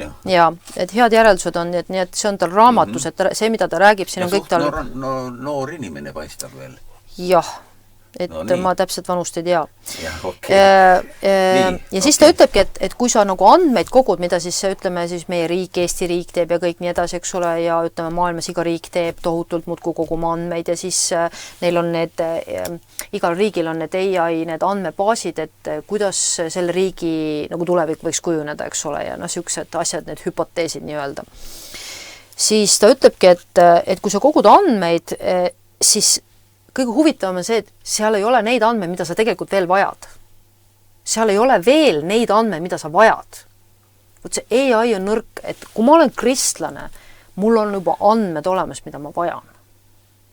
Ma tean, kuidas ma olen saanud andmeid oma laste kohta või elusündmuste kohta, mis on tulemas. Ja need andmed on antud enne 10, 15, 5 aastat enne, kui need asjad on juhtunud. Ja need asjad on tänaseks juhtunud ja lapsed teavad ja abikaasa teab ja kõik on kuulnud neid asju. Need asjad on juhtunud, mis ma olen oma perekonna kohta saanud, eks ole. Ja need on juhatanud läbi kriiside, läbi erinevate olukordade ja et see on see, kui me Jumalat kuulame, võime ka Jumalat mitte kuulata ja vale selgusi saada, aga kui me Jumalat tõeliselt kuulame, siis me saame asju, andmeid, mida veel ei ole ja need on tõesed. Vaat nüüd seda AI ei suuda, sest AI toetub ainult mineviku andmebaasidele. No ta, ütleme nii, et ta ei suuda inimsuhetes palju midagi. Ei, mitte ainult inimsuhetes, vaid ka maailma ajaloo, sest selles mõttes siis ta ju ütleks nendele, ütleme, ja küll see AI nüüd küll ennustab, eks ole, ma ei tea, kas siis piibli põhjal, sest piiblit nad väga palju tsiteerivad ja räägivad, eks ole, Peter Thiel räägib, eks ole, siin antikristuse süsteemist, inimesed naeravad, aga ise sa ehitad seda, eks ole, et mis oksüümoron see on, eks ole, me ei tea seda. Aga nad ehitavad tõepoolest, eks ole, neid Doomsday bankereid, eks ole, ma ei ole näidanud seda, aga just viimane paar kuud tagasi just Uus-Meremaal on metsikult neid ja on ehitatud neid maa-aluseid bunkreid, siis miljonärid on ehitanud endale massiliselt, mitte 1 ega 2, massiliselt, et nad teavad, et tulemas on mingi katastroof. Aga nad ei saa ühest asjast aru, nagu ma eelmine saade ütlesin, nad ei saa ühest asjast aru, mida piibel ütleb, sest piibel ütleb, et nad kogunevad sõda pidama sellega, kes istub ratsuseljas, eks ole. Jeesus tuleb siia sõjavägedega valge ratsuseljas, inimesed ütlevad, hobused ei lenda. No mina ei tea, aga piibel ütleb, et see hobune, millega Jeesus tagasi tuleb, igastahes lendab. Ja ma arvan, et inimesed, kes on tegelikult okultismi ja õiguste astraalprojektsioonidega, teavad väga hästi, kuidas nad lendavad, eks ole. Küll nõiduse teel, miks siis Jeesus ei või lennata, et nagu mis vastuolu selles on, eks ole.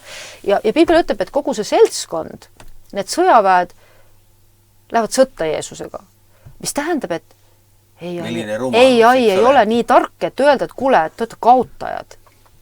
No et kuigi piibel ütleb Daniel raamatus, et antikristus on väga osav nõiduses, okultismis, eks ole, nagu heebrea keel ütleb, siis ta ei ole siiski nii tark, et aru saada oma lõppu.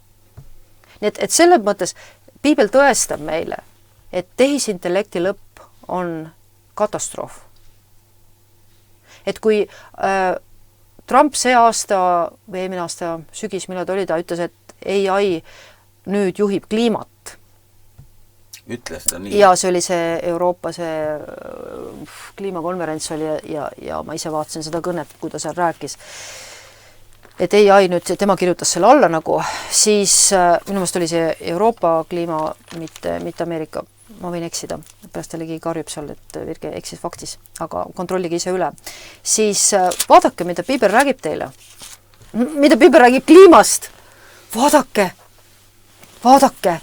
See teie päikese katmine, mida Bill Gates väidab, et nad peavad kogu aeg tegema, see lõpeb sellega, et planeet põleb. Midagi läheb väga sassi, teie AI ei vii teid AI ei ole ekspert, ta ei ole jumal ja ta ei saa sellest kunagi, kuigi piibel ütleb, et nad tahavad ta jumalaks teha. Kuule, planeet põleb seesama alumiinium, mida nad allu puistavad, mida nad räägivad. Täpselt. metsatulekahjud on kohutavad. Absoluutselt ja mitte ainult seda, vaid ka Roundupi ja mõtlen, et kui ma vaatan selle kevade, kuidas minu kadakad on ära surnud aias, siis ma lihtsalt nutan, sest ma mõtlen nagu täiesti terved suured puudolid. Mida te sealt taevast alla lasete? Mul lihtsalt 2-3 päevaga lihtsalt suured 10-meetrised kadakad lihtsalt muutuvad pruuniks. Mida te sealt alla lasete? Ma ei tea. Ja siis nad lähevad selline suuri kollaseid seeni täis ja oi, kuule inimesed ei taha seda uskuda, et nad üldse midagi, et see on kondensi jäljed siis võtke, tehke veeproovid, kui te ei usu. Nii. Ja ta ütlebki, et see on siis ka tema ütleb siis, et tehisintellekt ei ole nii võimekas, kui ta räägitakse, teeb väga rumalaid vigu, mida inimene isegi ei tee. Nii et see jällegi ei ole minu väljamõeldis, vaid selle naise tsitaat ja ma kohe panen selle. Nii siin ta on.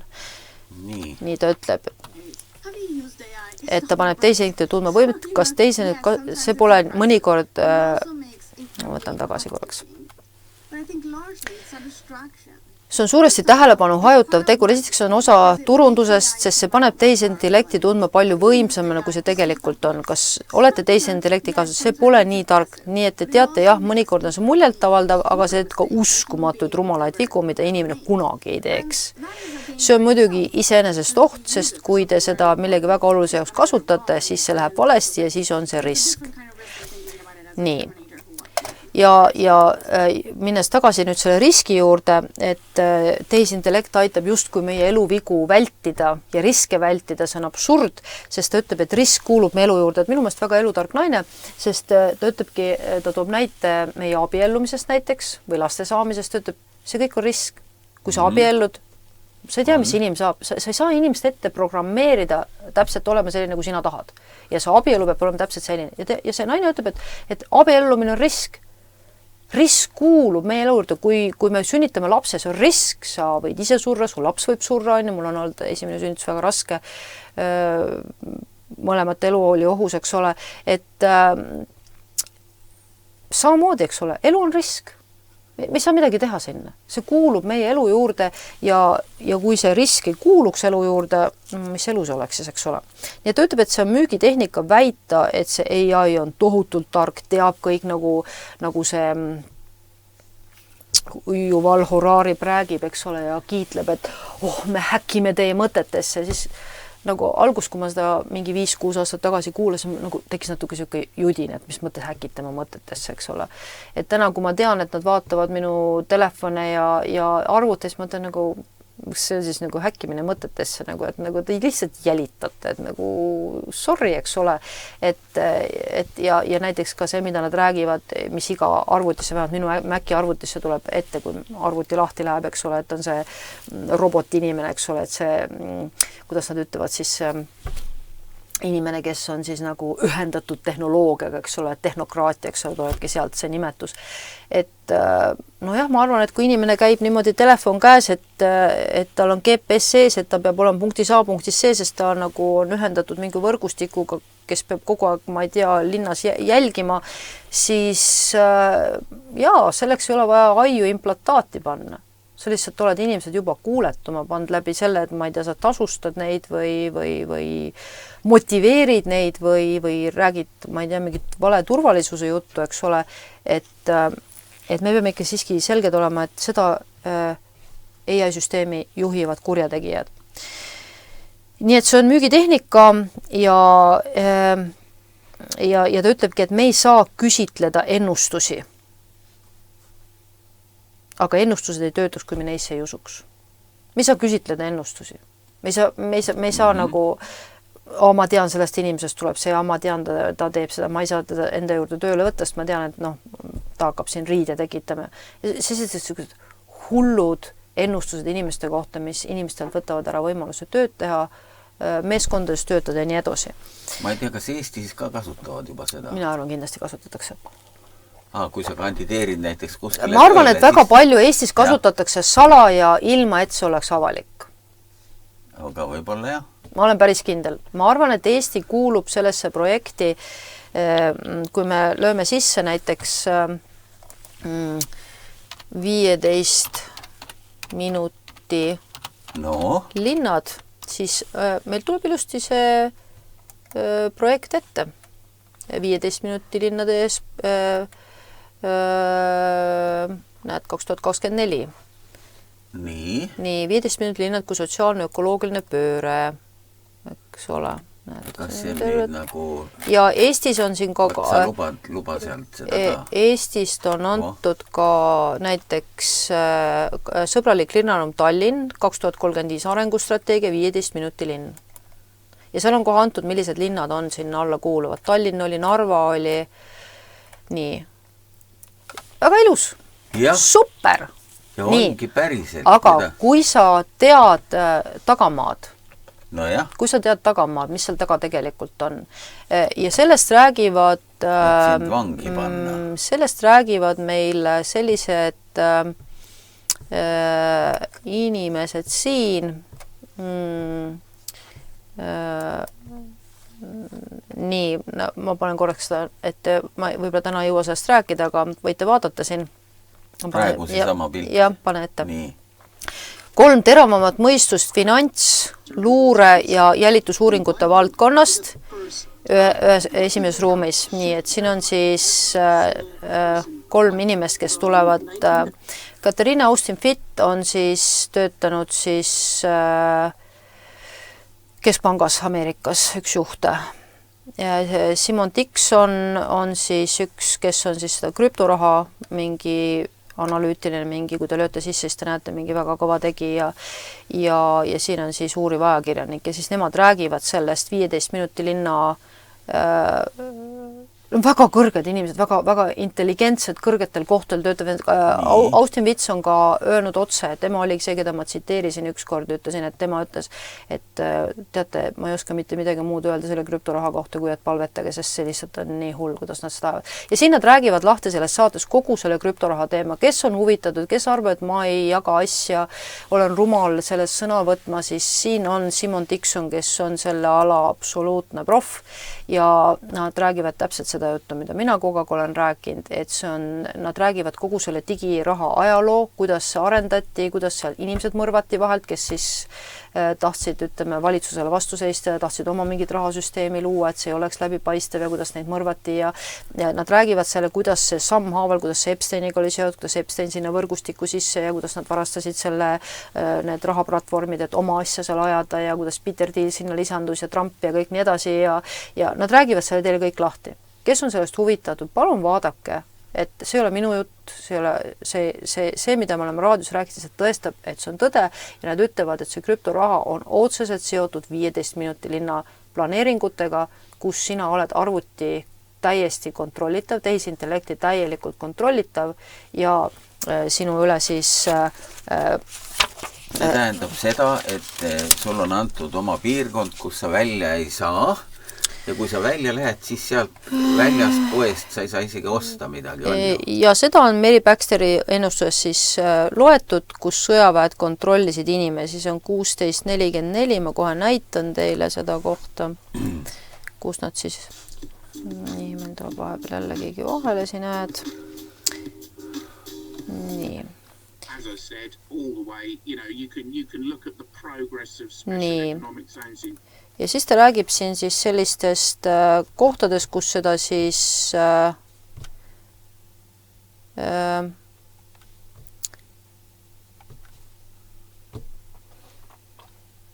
et need on nagu siis nagu loodud nagu praeguseks, siis me oleme varem ka rääkinud sellest katselaborit, see on siis Prospera ja Shanghai siis Hiinas, et need on siis nagu katselaborid, sellepärast, et siis neid 15 minuti linna selliseid süsteeme katsetada ja ma usun, et neid on rohkem, osad on salajastatud ja Honduras'es on siis see Prospera, kuskil rahvaarv on umbes 2000. See on tegemist siis välisinvesteeringutega, et siis rikkad inimesed tulevad investeerivad nendesse 15 minuti linnadesse ja siis vaadata ka Hiina erimajandustsoonid, neid nimetatakse erimajandustsoonideks, siis tegelikult katsebaasid 70ndatest juba siis hakati Hiinas seda katsetama, et tohutud eksperiment, nutika linna disain ja nutika linna siis potentsiaal saavutamises. Nii et siis see 15 minuti linna selline mõte, mida nad siis välja pakuvad, on siis nagu see, et see on hästi nutikas ja kaasaegne, aga tegelikult on see tagasiminek siis sellise kliimat.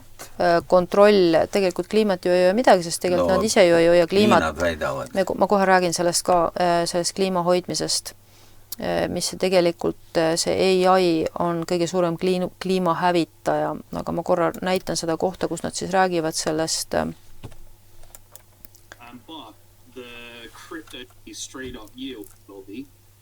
et siis, kus nad räägivad sellest, et nad selle krüpto siis sõna otseses mõttes nagu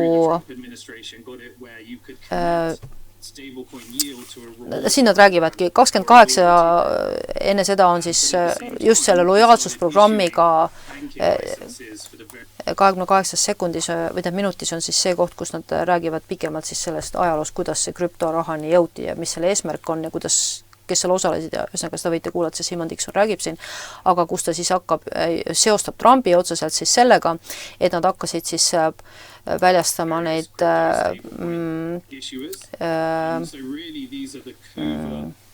Doge ja tekitama siis seda, et sinu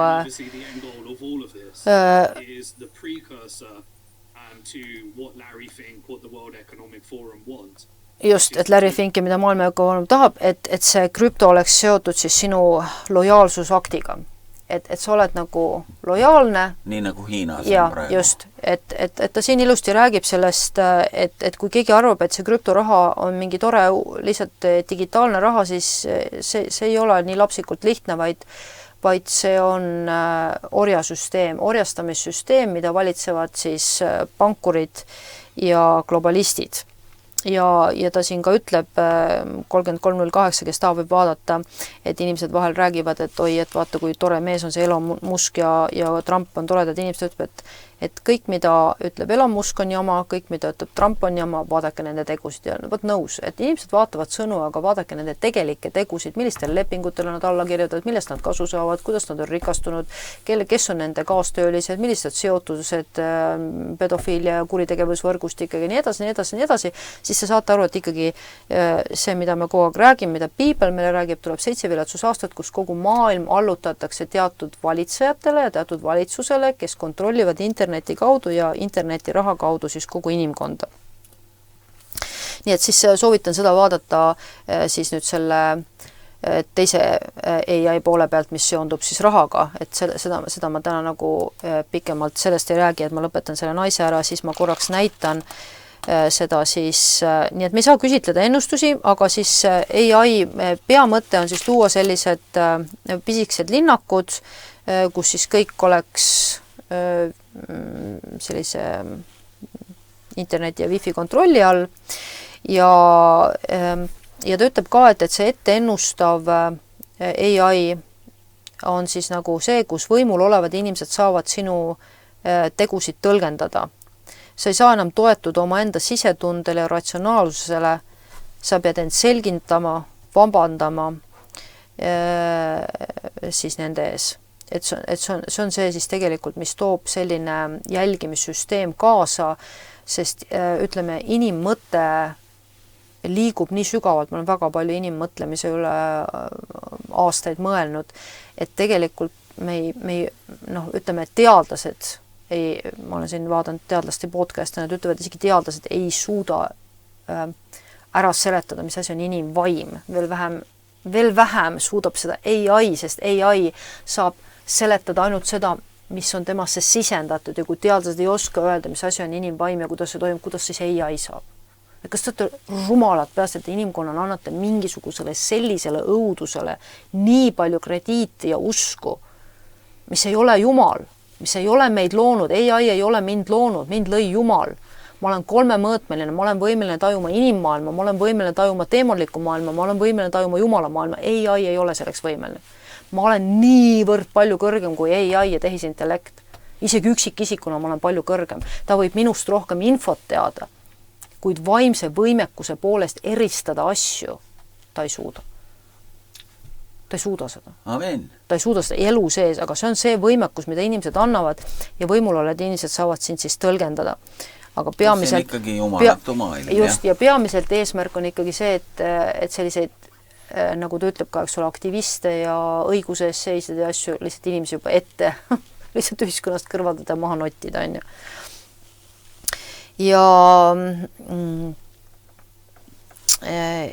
Ja siis ta veel üks huvitav asi, mis ta ütleb, et noh, mida ta toob ka välja, et on nagu ette ennustav on just see, et ta ütleb, eks ole, et noh, me kuuleme kohe, esiteks on see, et tuleb sõda, teine on see, öeldakse kohe, AI võtab su töökohad ära.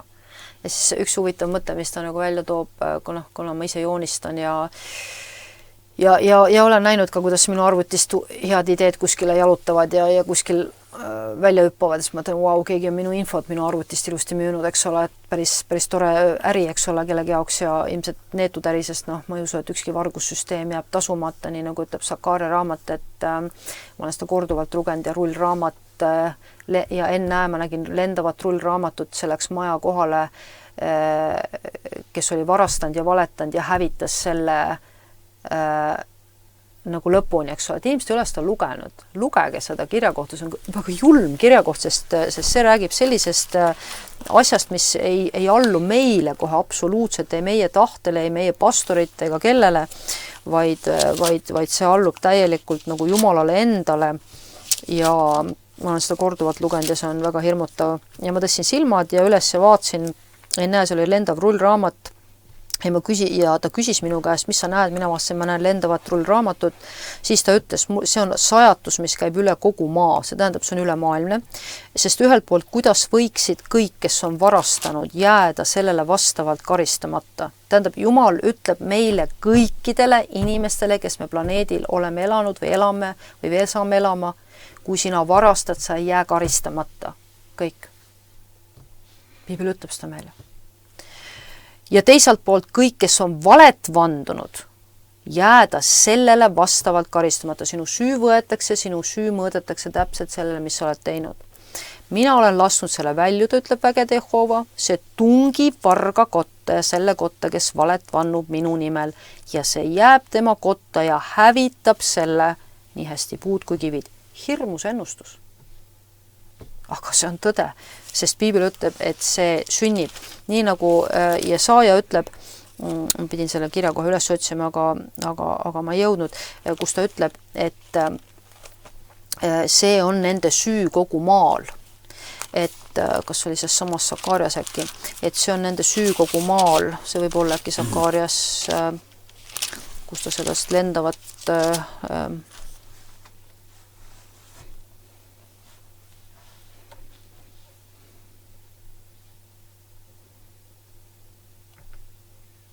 just nimelt, ikkagi see sama asi.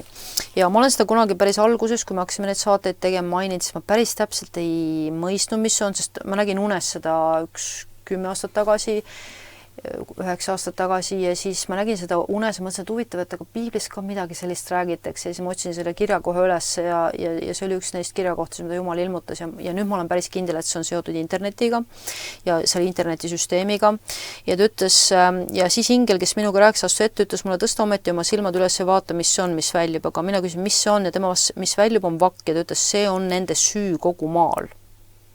Ja vaate ja tegelikult on heebrakeelne sõna on siin tegelikult hoopis silm. See on väga huvitav, eks ole, meil on satelliidisilm üle maailma, eks ole, et see on väga huvitav, see on süü kogu maal, nii et siin on nagu sõnade mäng heebrakeeles. Ja vaata, plii gaas tõusis üles ja vakas istus üks naine ja me teame, eks ole, et kui me paneme telefoni tinakasti, siis sealt ei tule levi läbi, eks ole.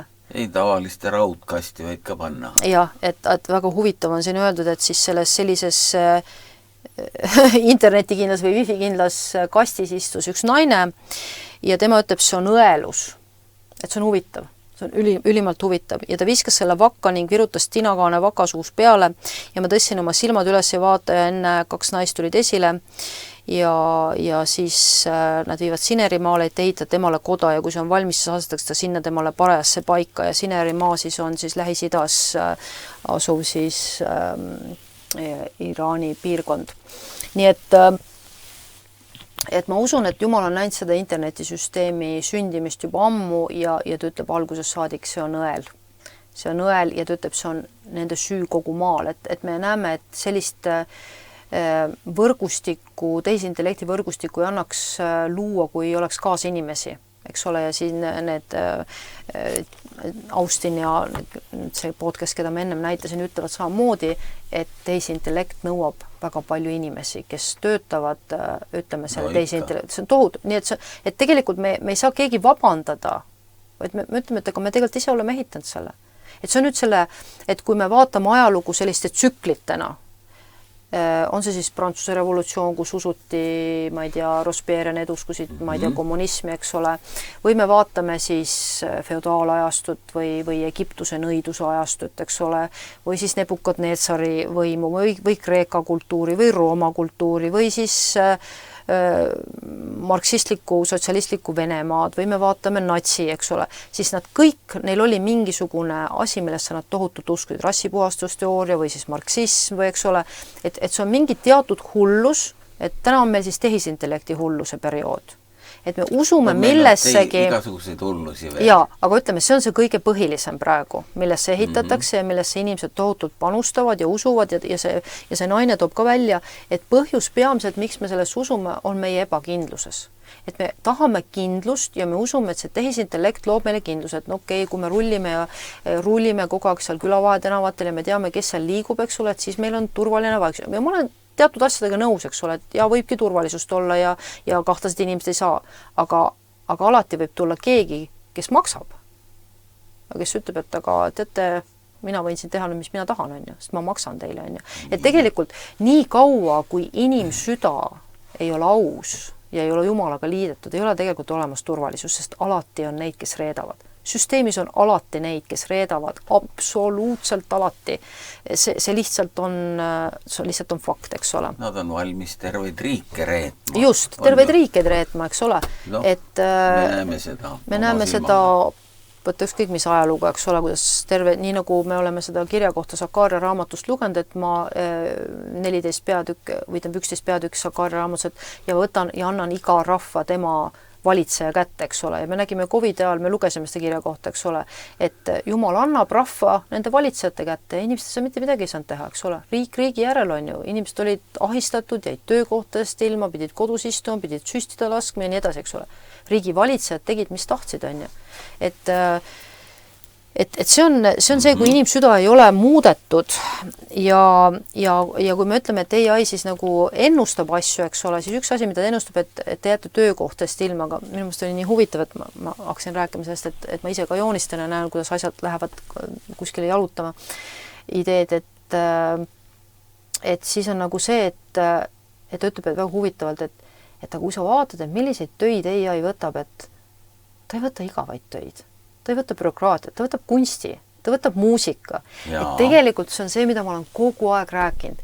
AI ei mõtle muusikat välja, AI ei mõtle kunsti välja, ta on kollektiivselt varastanud üle maailma Jumala loodud inimeste aju ja potentsiaali ja ta saab seda ainult kopeerida. Tal on kogu see värk ju olemas käes. Just, nii nagu Google lasi ju kõik maailma kirjutatud raamatud, eks ole, läbi, kes tahab, YouTube'is on see video, kuidas nad lasevad neid raamatuid sealt, eks ole, sisse, söötsid sisse neid raamatuid, tonnide viisi on.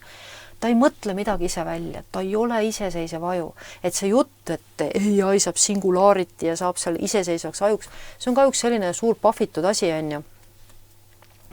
Et ta varastab andekate inimeste muusika, klopsib sellest kokku mingi uue asja. Mina oskaks ka seda teha. Mul ei ole selleks AI-d vaja. Ma võtan ka, varastan sinu ja sinu ja sinu, on ju.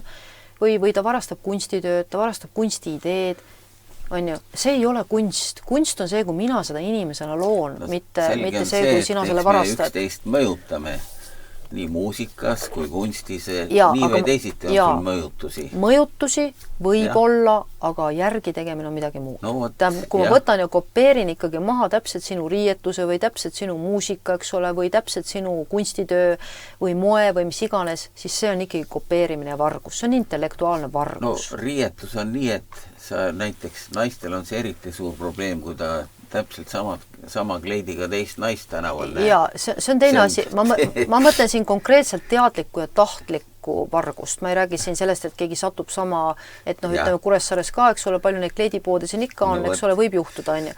Aga ma räägin nüüd teadlikku ja tahtlikku, et võt ma istun tema netis, eks ole, ma istun tema telefonis, ma näen, et mis on tänapäeval võimalik, ma näen, millisest netipoest ta ostab ja ma ostan selle täpselt sama kleidi, sest mul on ligipääs tema telefoni. Aga seda tehakse.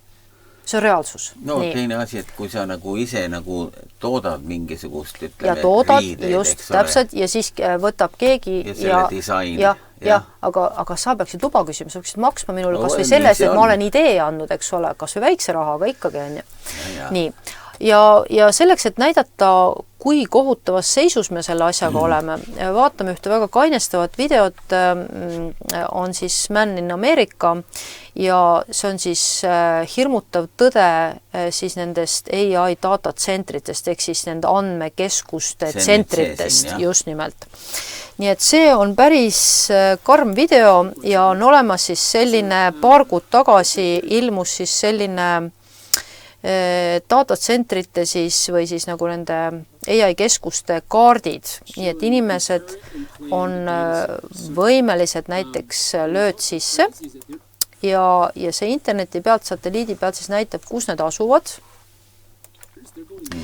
Nii, ja nad lähevad lakkamatult edasi, ta räägib siis sellest, et kui palju neid on ja kui suuri, nii et see siin ta näitab Utah's praegu kavandatud 62 square meali, ma ei tea, palju siis on see square meali, igal juhul mingi väga suur andmekeskus, see pidi siis praegu olema maailma suurim andmekeskus, mis tahetakse siis 62 ruutmiili. See on hullumeelne. No ma ei tea, palju on 62 ruutmiili?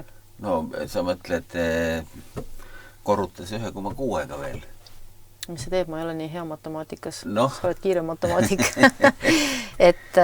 No, kui sa tahad ruutkilomeetrit... 40 000 aakrit. 40 000 aakrit. No see pole ka meie mõõte. See pole ka meie mõõte, aga... Ja kui sa ütlesid, et mitu ruutmiili see oli? 62. No vot, see läheb üle 100 ruutmiili või ruutkilomeetri. 100 ruutkilomeetri. See tähendaks seda, et siit kuskil Orissaarde välja. No? Oleks ainult üks suur andmekeskus. Ja.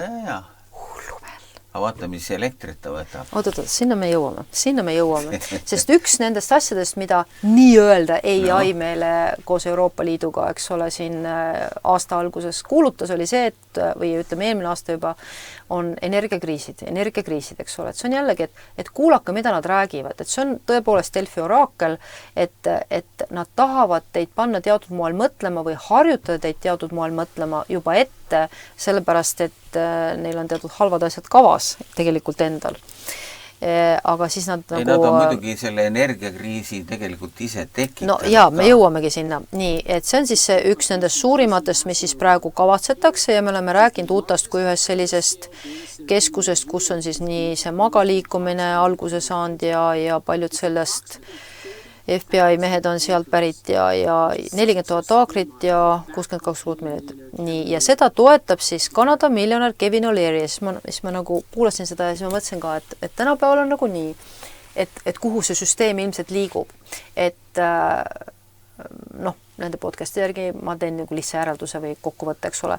Et kui vanasti olid sina ärimees siis, kui sul oli, ma ei tea, mingisugune tehas või maatükk, eks ole, siis tundub, et täna liigub see nüüd kõrgemale tasandile, kus siis, kui sa oled tippärimees või sa oled nüüd selles tipus, kõige tipus, kes nüüd kogu seda asja siin juhtima hakkab koos selle antikristusega, siis sa omad datatsentrit, sa omad andmekeskuse jaama või andmekeskuse võrgustikku. See on kohe päris kindel.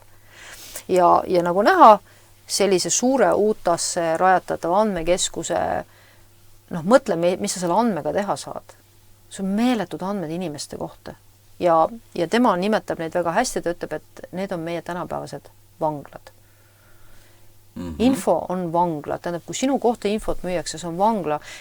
Nii nagu see naine ütleb, see professor ka ütles, et tänu sellele, et sinu et inimesed ütlevad, mul pole midagi varjata, et ma ei tee midagi paha. Ta ütles, et jaa, aga läbi selle, et sinu kohta on nii lihtne andmeid saada, on võimalik leida kiirelt sinu koduaadress, jõuda sinu lasteni, jõuda sinu sugulasteni, jõuda sinu ülemuseni, jõuda sinu sõpradeni ja tõmmata seal selliseid niite, et kui sa isegi enne kuhugi jõudnud oled, on juba sulle jamad kaela keeratud. Et see on tegelikult see, mis internet võimaldab. Ja see on ülikuri-tegelik, on ju. See käib kõik niimoodi. Ta ütles, et Saksamaal suudeti uurida ainult 20-30% inimesi peale teist maailmasõda, sest see oli väga-väga kulukas. Aga tänapäeval on võimalik sul tervet maailma väga lihtsalt ja kiiresti jälitada, sest see ei ole enam kulukas, on ju. Et teatud määral on kulukas, aga ütleme, need, kes seal eesotsas, nendel enam mitte. Nii et siis 1 miljonär omab siis sellist. Ja tema ütleb, et see on tankist, et ta ei ole ka veel päris tegelik omanik. Nii et siis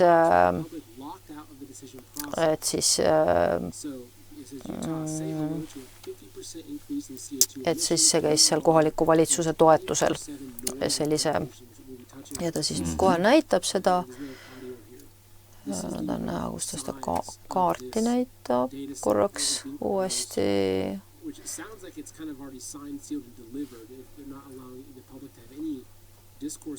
nii et kui ta läheb siia alguses et ta räägib seda nagu Ohio't, kus tema ise on pärit, aga ta näitab korraks ka seda suurt kaarti. Nii. Ja siis ta nüüd näitab siis, et kui sa siis klikid, siis praegu need kollased, mis siin on, need on siis nagu päikseenergia väljad ja ta ütlebki, et need päikseenergia väljad asuvad nende andmekeskust ümber. Et see on näha, et nad on omavahel nagu ühendatud. Et kui me räägime siin mingist roheliikumisest, päikseenergia, tuuleenergia, siis tegelikult ma arvan, et seal taga, ma olen ammu seda arvanud, aga nüüd ma lihtsalt hakkan rohkem nagu leidma infot, et suure tõenäosusega selle nagu on olemas creedworks.com, näete, siin on nüüd see olemas see aadress, on creedworks.com, et kes tahab siis kontrollida seda, saab seda vaadata. Ja et tegelikult see energia, mida me lisaks toodame, sest ei saa ju olla energiakriisi, eks ole. Ei saa ju olla energiakriisi, me toodame meeletult energiat, aga me kogu aeg räägime, et meil on energiakriis, on ju. Et tegelikult see on sellepärast, et need andmekeskused tarbivad niivõrd tohutul määral energiat, et tegelikult tehakse juurde roheliikumise ilmselt seda küll, eesmärgil. Aga nad on muidugi ära lõhkunud selle normaalse energia. Näiteks Saksamaa on omal kõik tuumaenergia ära lõhkunud. Meie ei kasuta siin enda energiat, eks ole, me oleme ka oma põlevkivi energia kinni pannud. Nii et need on sellised, mis on nagu terve mõistusega kuidagi seotud ei ole, ma ei tea, mis neil peas on. Ju seal taga on ikkagi mingi väga konkreetne agenda ja rahad, mis seal liiguvad, nii et päikseenergia väljad on siin ja siis on ka tuulegeneraatorid, näete, nad just näitas, vabandust. Aga need ei ole kindlad energiaallikad, et nad on teatud aeg. Nii et vaadake korraks seda ekraani, et siis ta siin näitab seda, kohe näitab, et läheb kollaseks, on siis kõigepealt päikseenergia niimoodi ja nüüd ta on kohe näha tuuleenergia. Et kogu elektrivõrgu saad siis kaardistada ja elektriliinid. Ja sa saad vaadata siis, kus on need andmekeskused nagu sinu siis piirkonnas. Nii et mis need andmekeskused siis teevad, on siis, tema näitab ka siin, aga siin on täpselt samamoodi, näitab see mees, siis ka räägib sellest samast asjast. Ja paljastab selle AI-süsteemi tegeliku koletusliku tagamaid, Bill Gates ja kõike muid,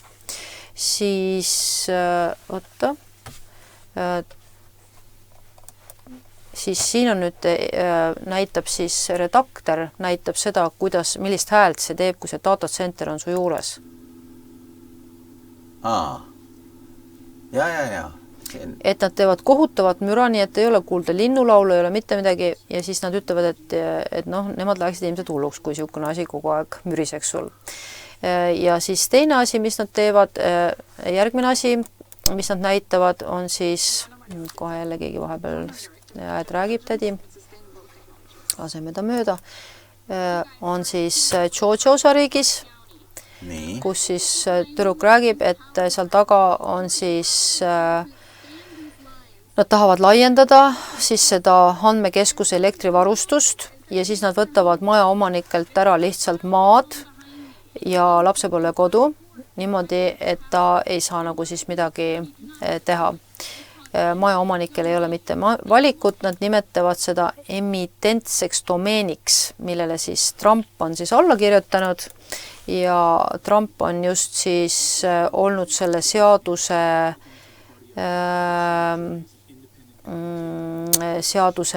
väljaandja ja siis nad arutavad ka nende andmekeskuste siis kogu seda ideestikku, kuidas see nagu lõhub ja tähendab vett võtab, solgib ära, müra tekitab, valgusreostuse, ma ei tea, kuskil oli siin näites ka seda valgusreost, nii et see kogu aeg hiilgab kõik. Nii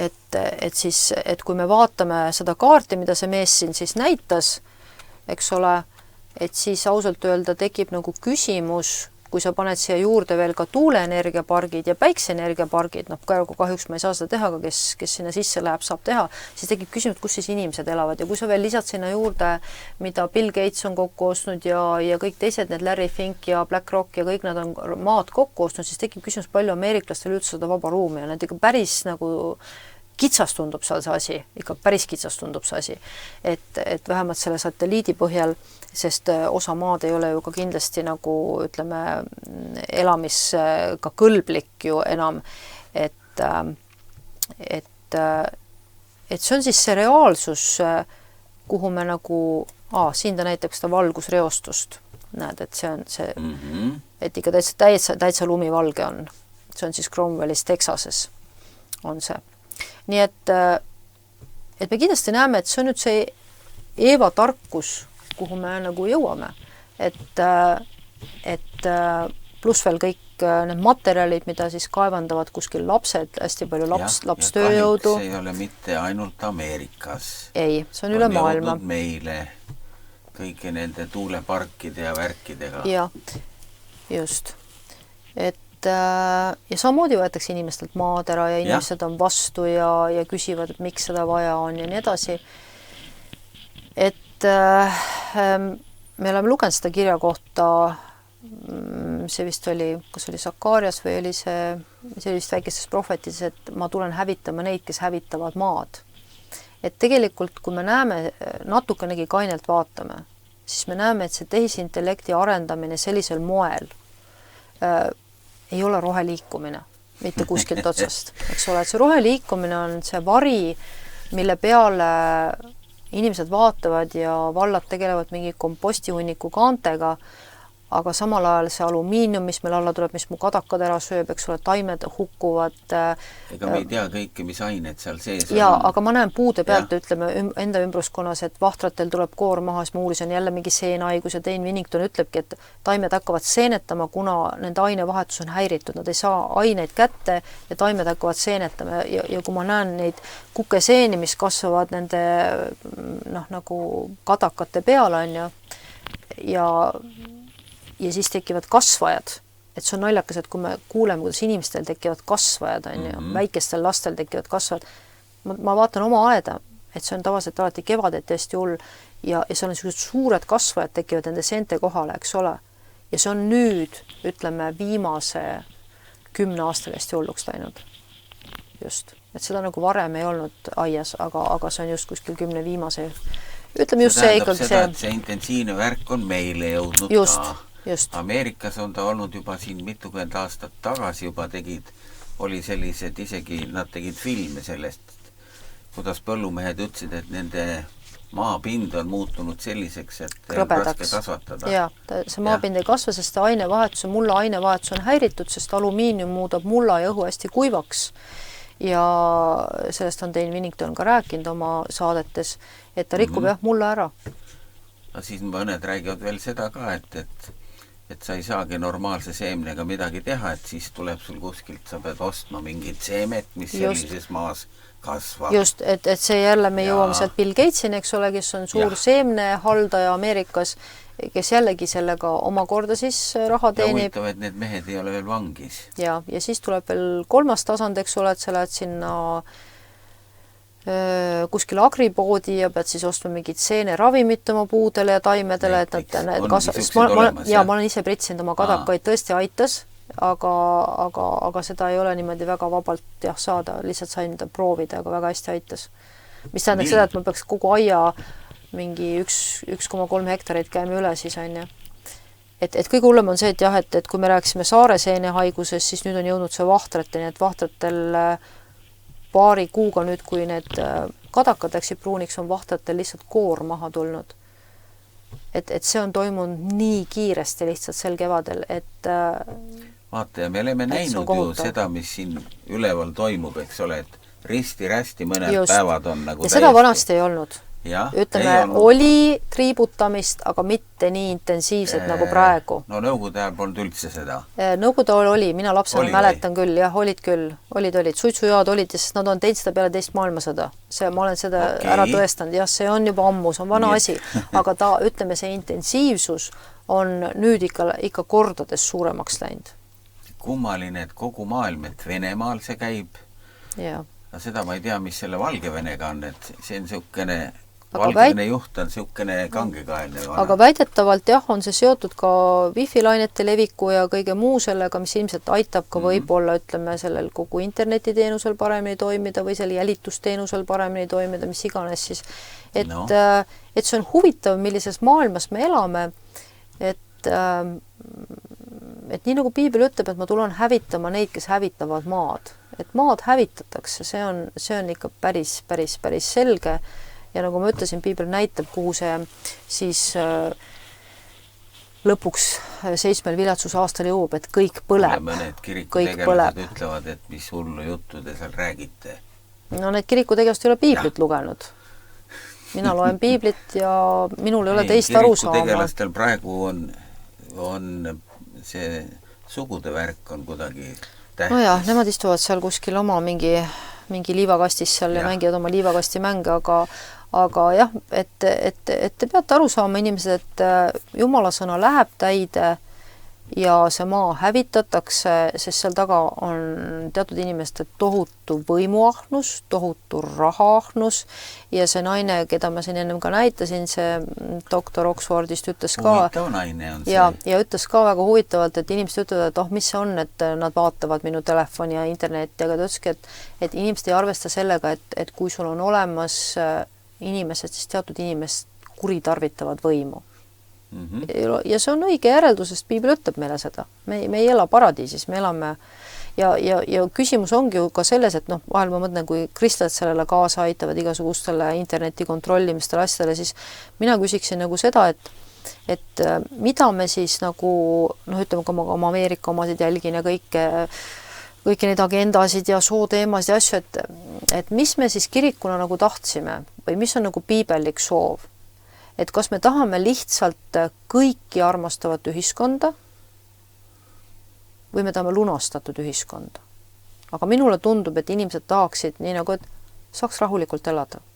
Saaks veel 1 kuu, 2 rahulikult elada.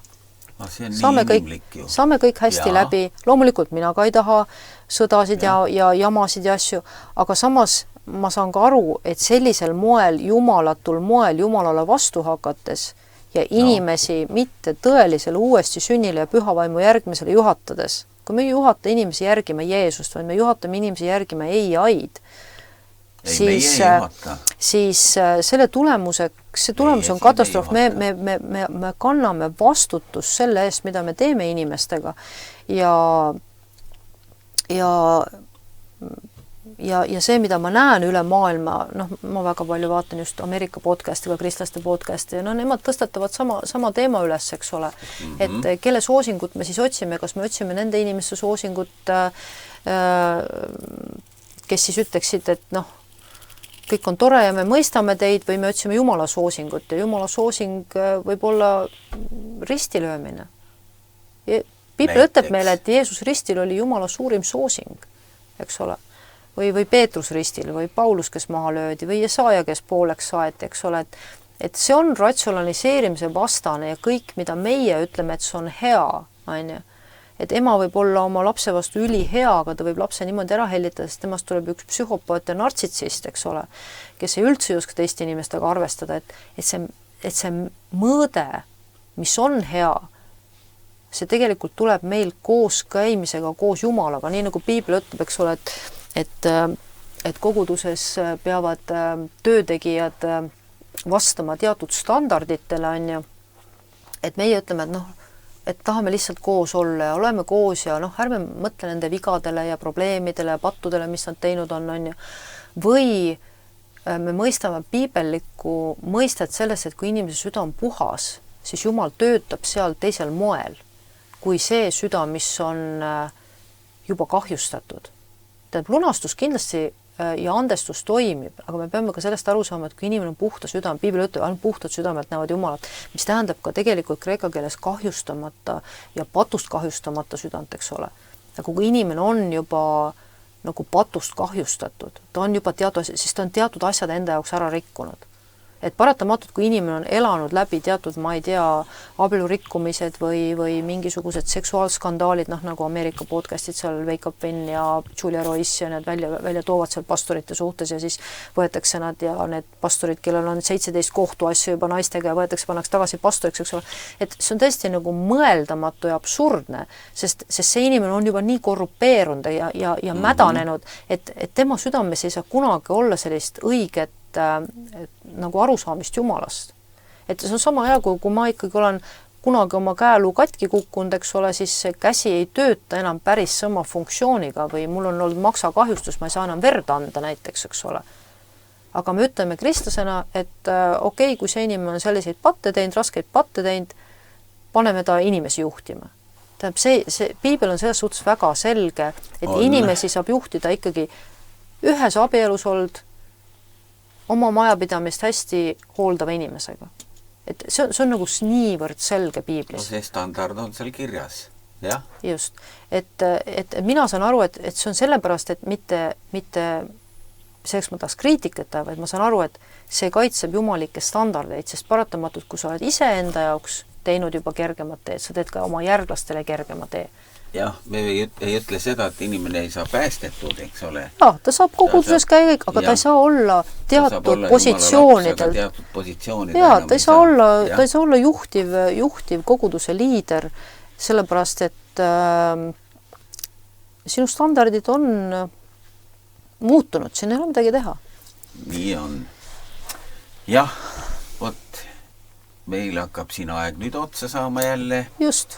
Ja vaatame, mis see maailm, mis ta meil veel siin edasi toob või huvitavad. Praegu on selline imelik aeg, eks ole, et nagu sa oled ütlenud ka, et informatsioon on meil kõigil tuleb.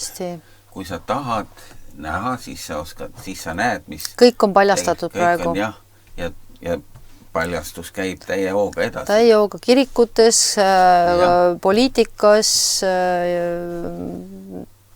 isegi kuningate kojades, igal pool, tõde on niivõrd selge ja kättesaadav, et enam, ütleme, kui veel COVID ajal räägiti siin vandeoteoorias, siis enam seda ei räägiti väga, sest nagu et see on teooria, eks ole. Sest liiga palju on avalikuks juba tulnud jama ja liiga faktid on liiga ilmsed, eks ole. Epstein failid olid kindlasti üks selliseid suurimaid trumpe, mis praegu on ikkagi, et mis tõestab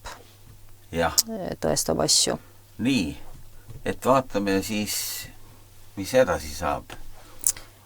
Jah, ma ei tea, kas meie võime vaadata, aga eelkõige ma ütlen, et pange oma elu jumalaga korda, sest paremaks asi ei lähe, et nagu ma seda praegu nende AI tsentrite nagu seda keskusi teile näitasin ja olen redaktoris just üks AI inimene ka rääkis ja ütles ka, et just, et kui kiiresti näiteks info liigub, et ka Eestist, ütleme, ta läheb mingi, ma ei tea, 3 sekundiga läheb Silicon Valley'sse, eks ole, et ka meie andmed on seal. Kuule kiiremini veel. Ja, et meie andmed on seal, eks ole, et me peame aru saama, et see kaart ei ole mitte ainult Ameerika, meie andmed on ka seal, eks ole, et Google ja Meta ja kõik need teised keskused, et People räägib meile sellest ajast, kus selline aeg muutub lõpuks sundsüsteemiks, kus sul ei ole enam vabadust. Ja Mary Baxteri raamat, millest me oleme korduvalt räägime, mida ma soovitan endiselt,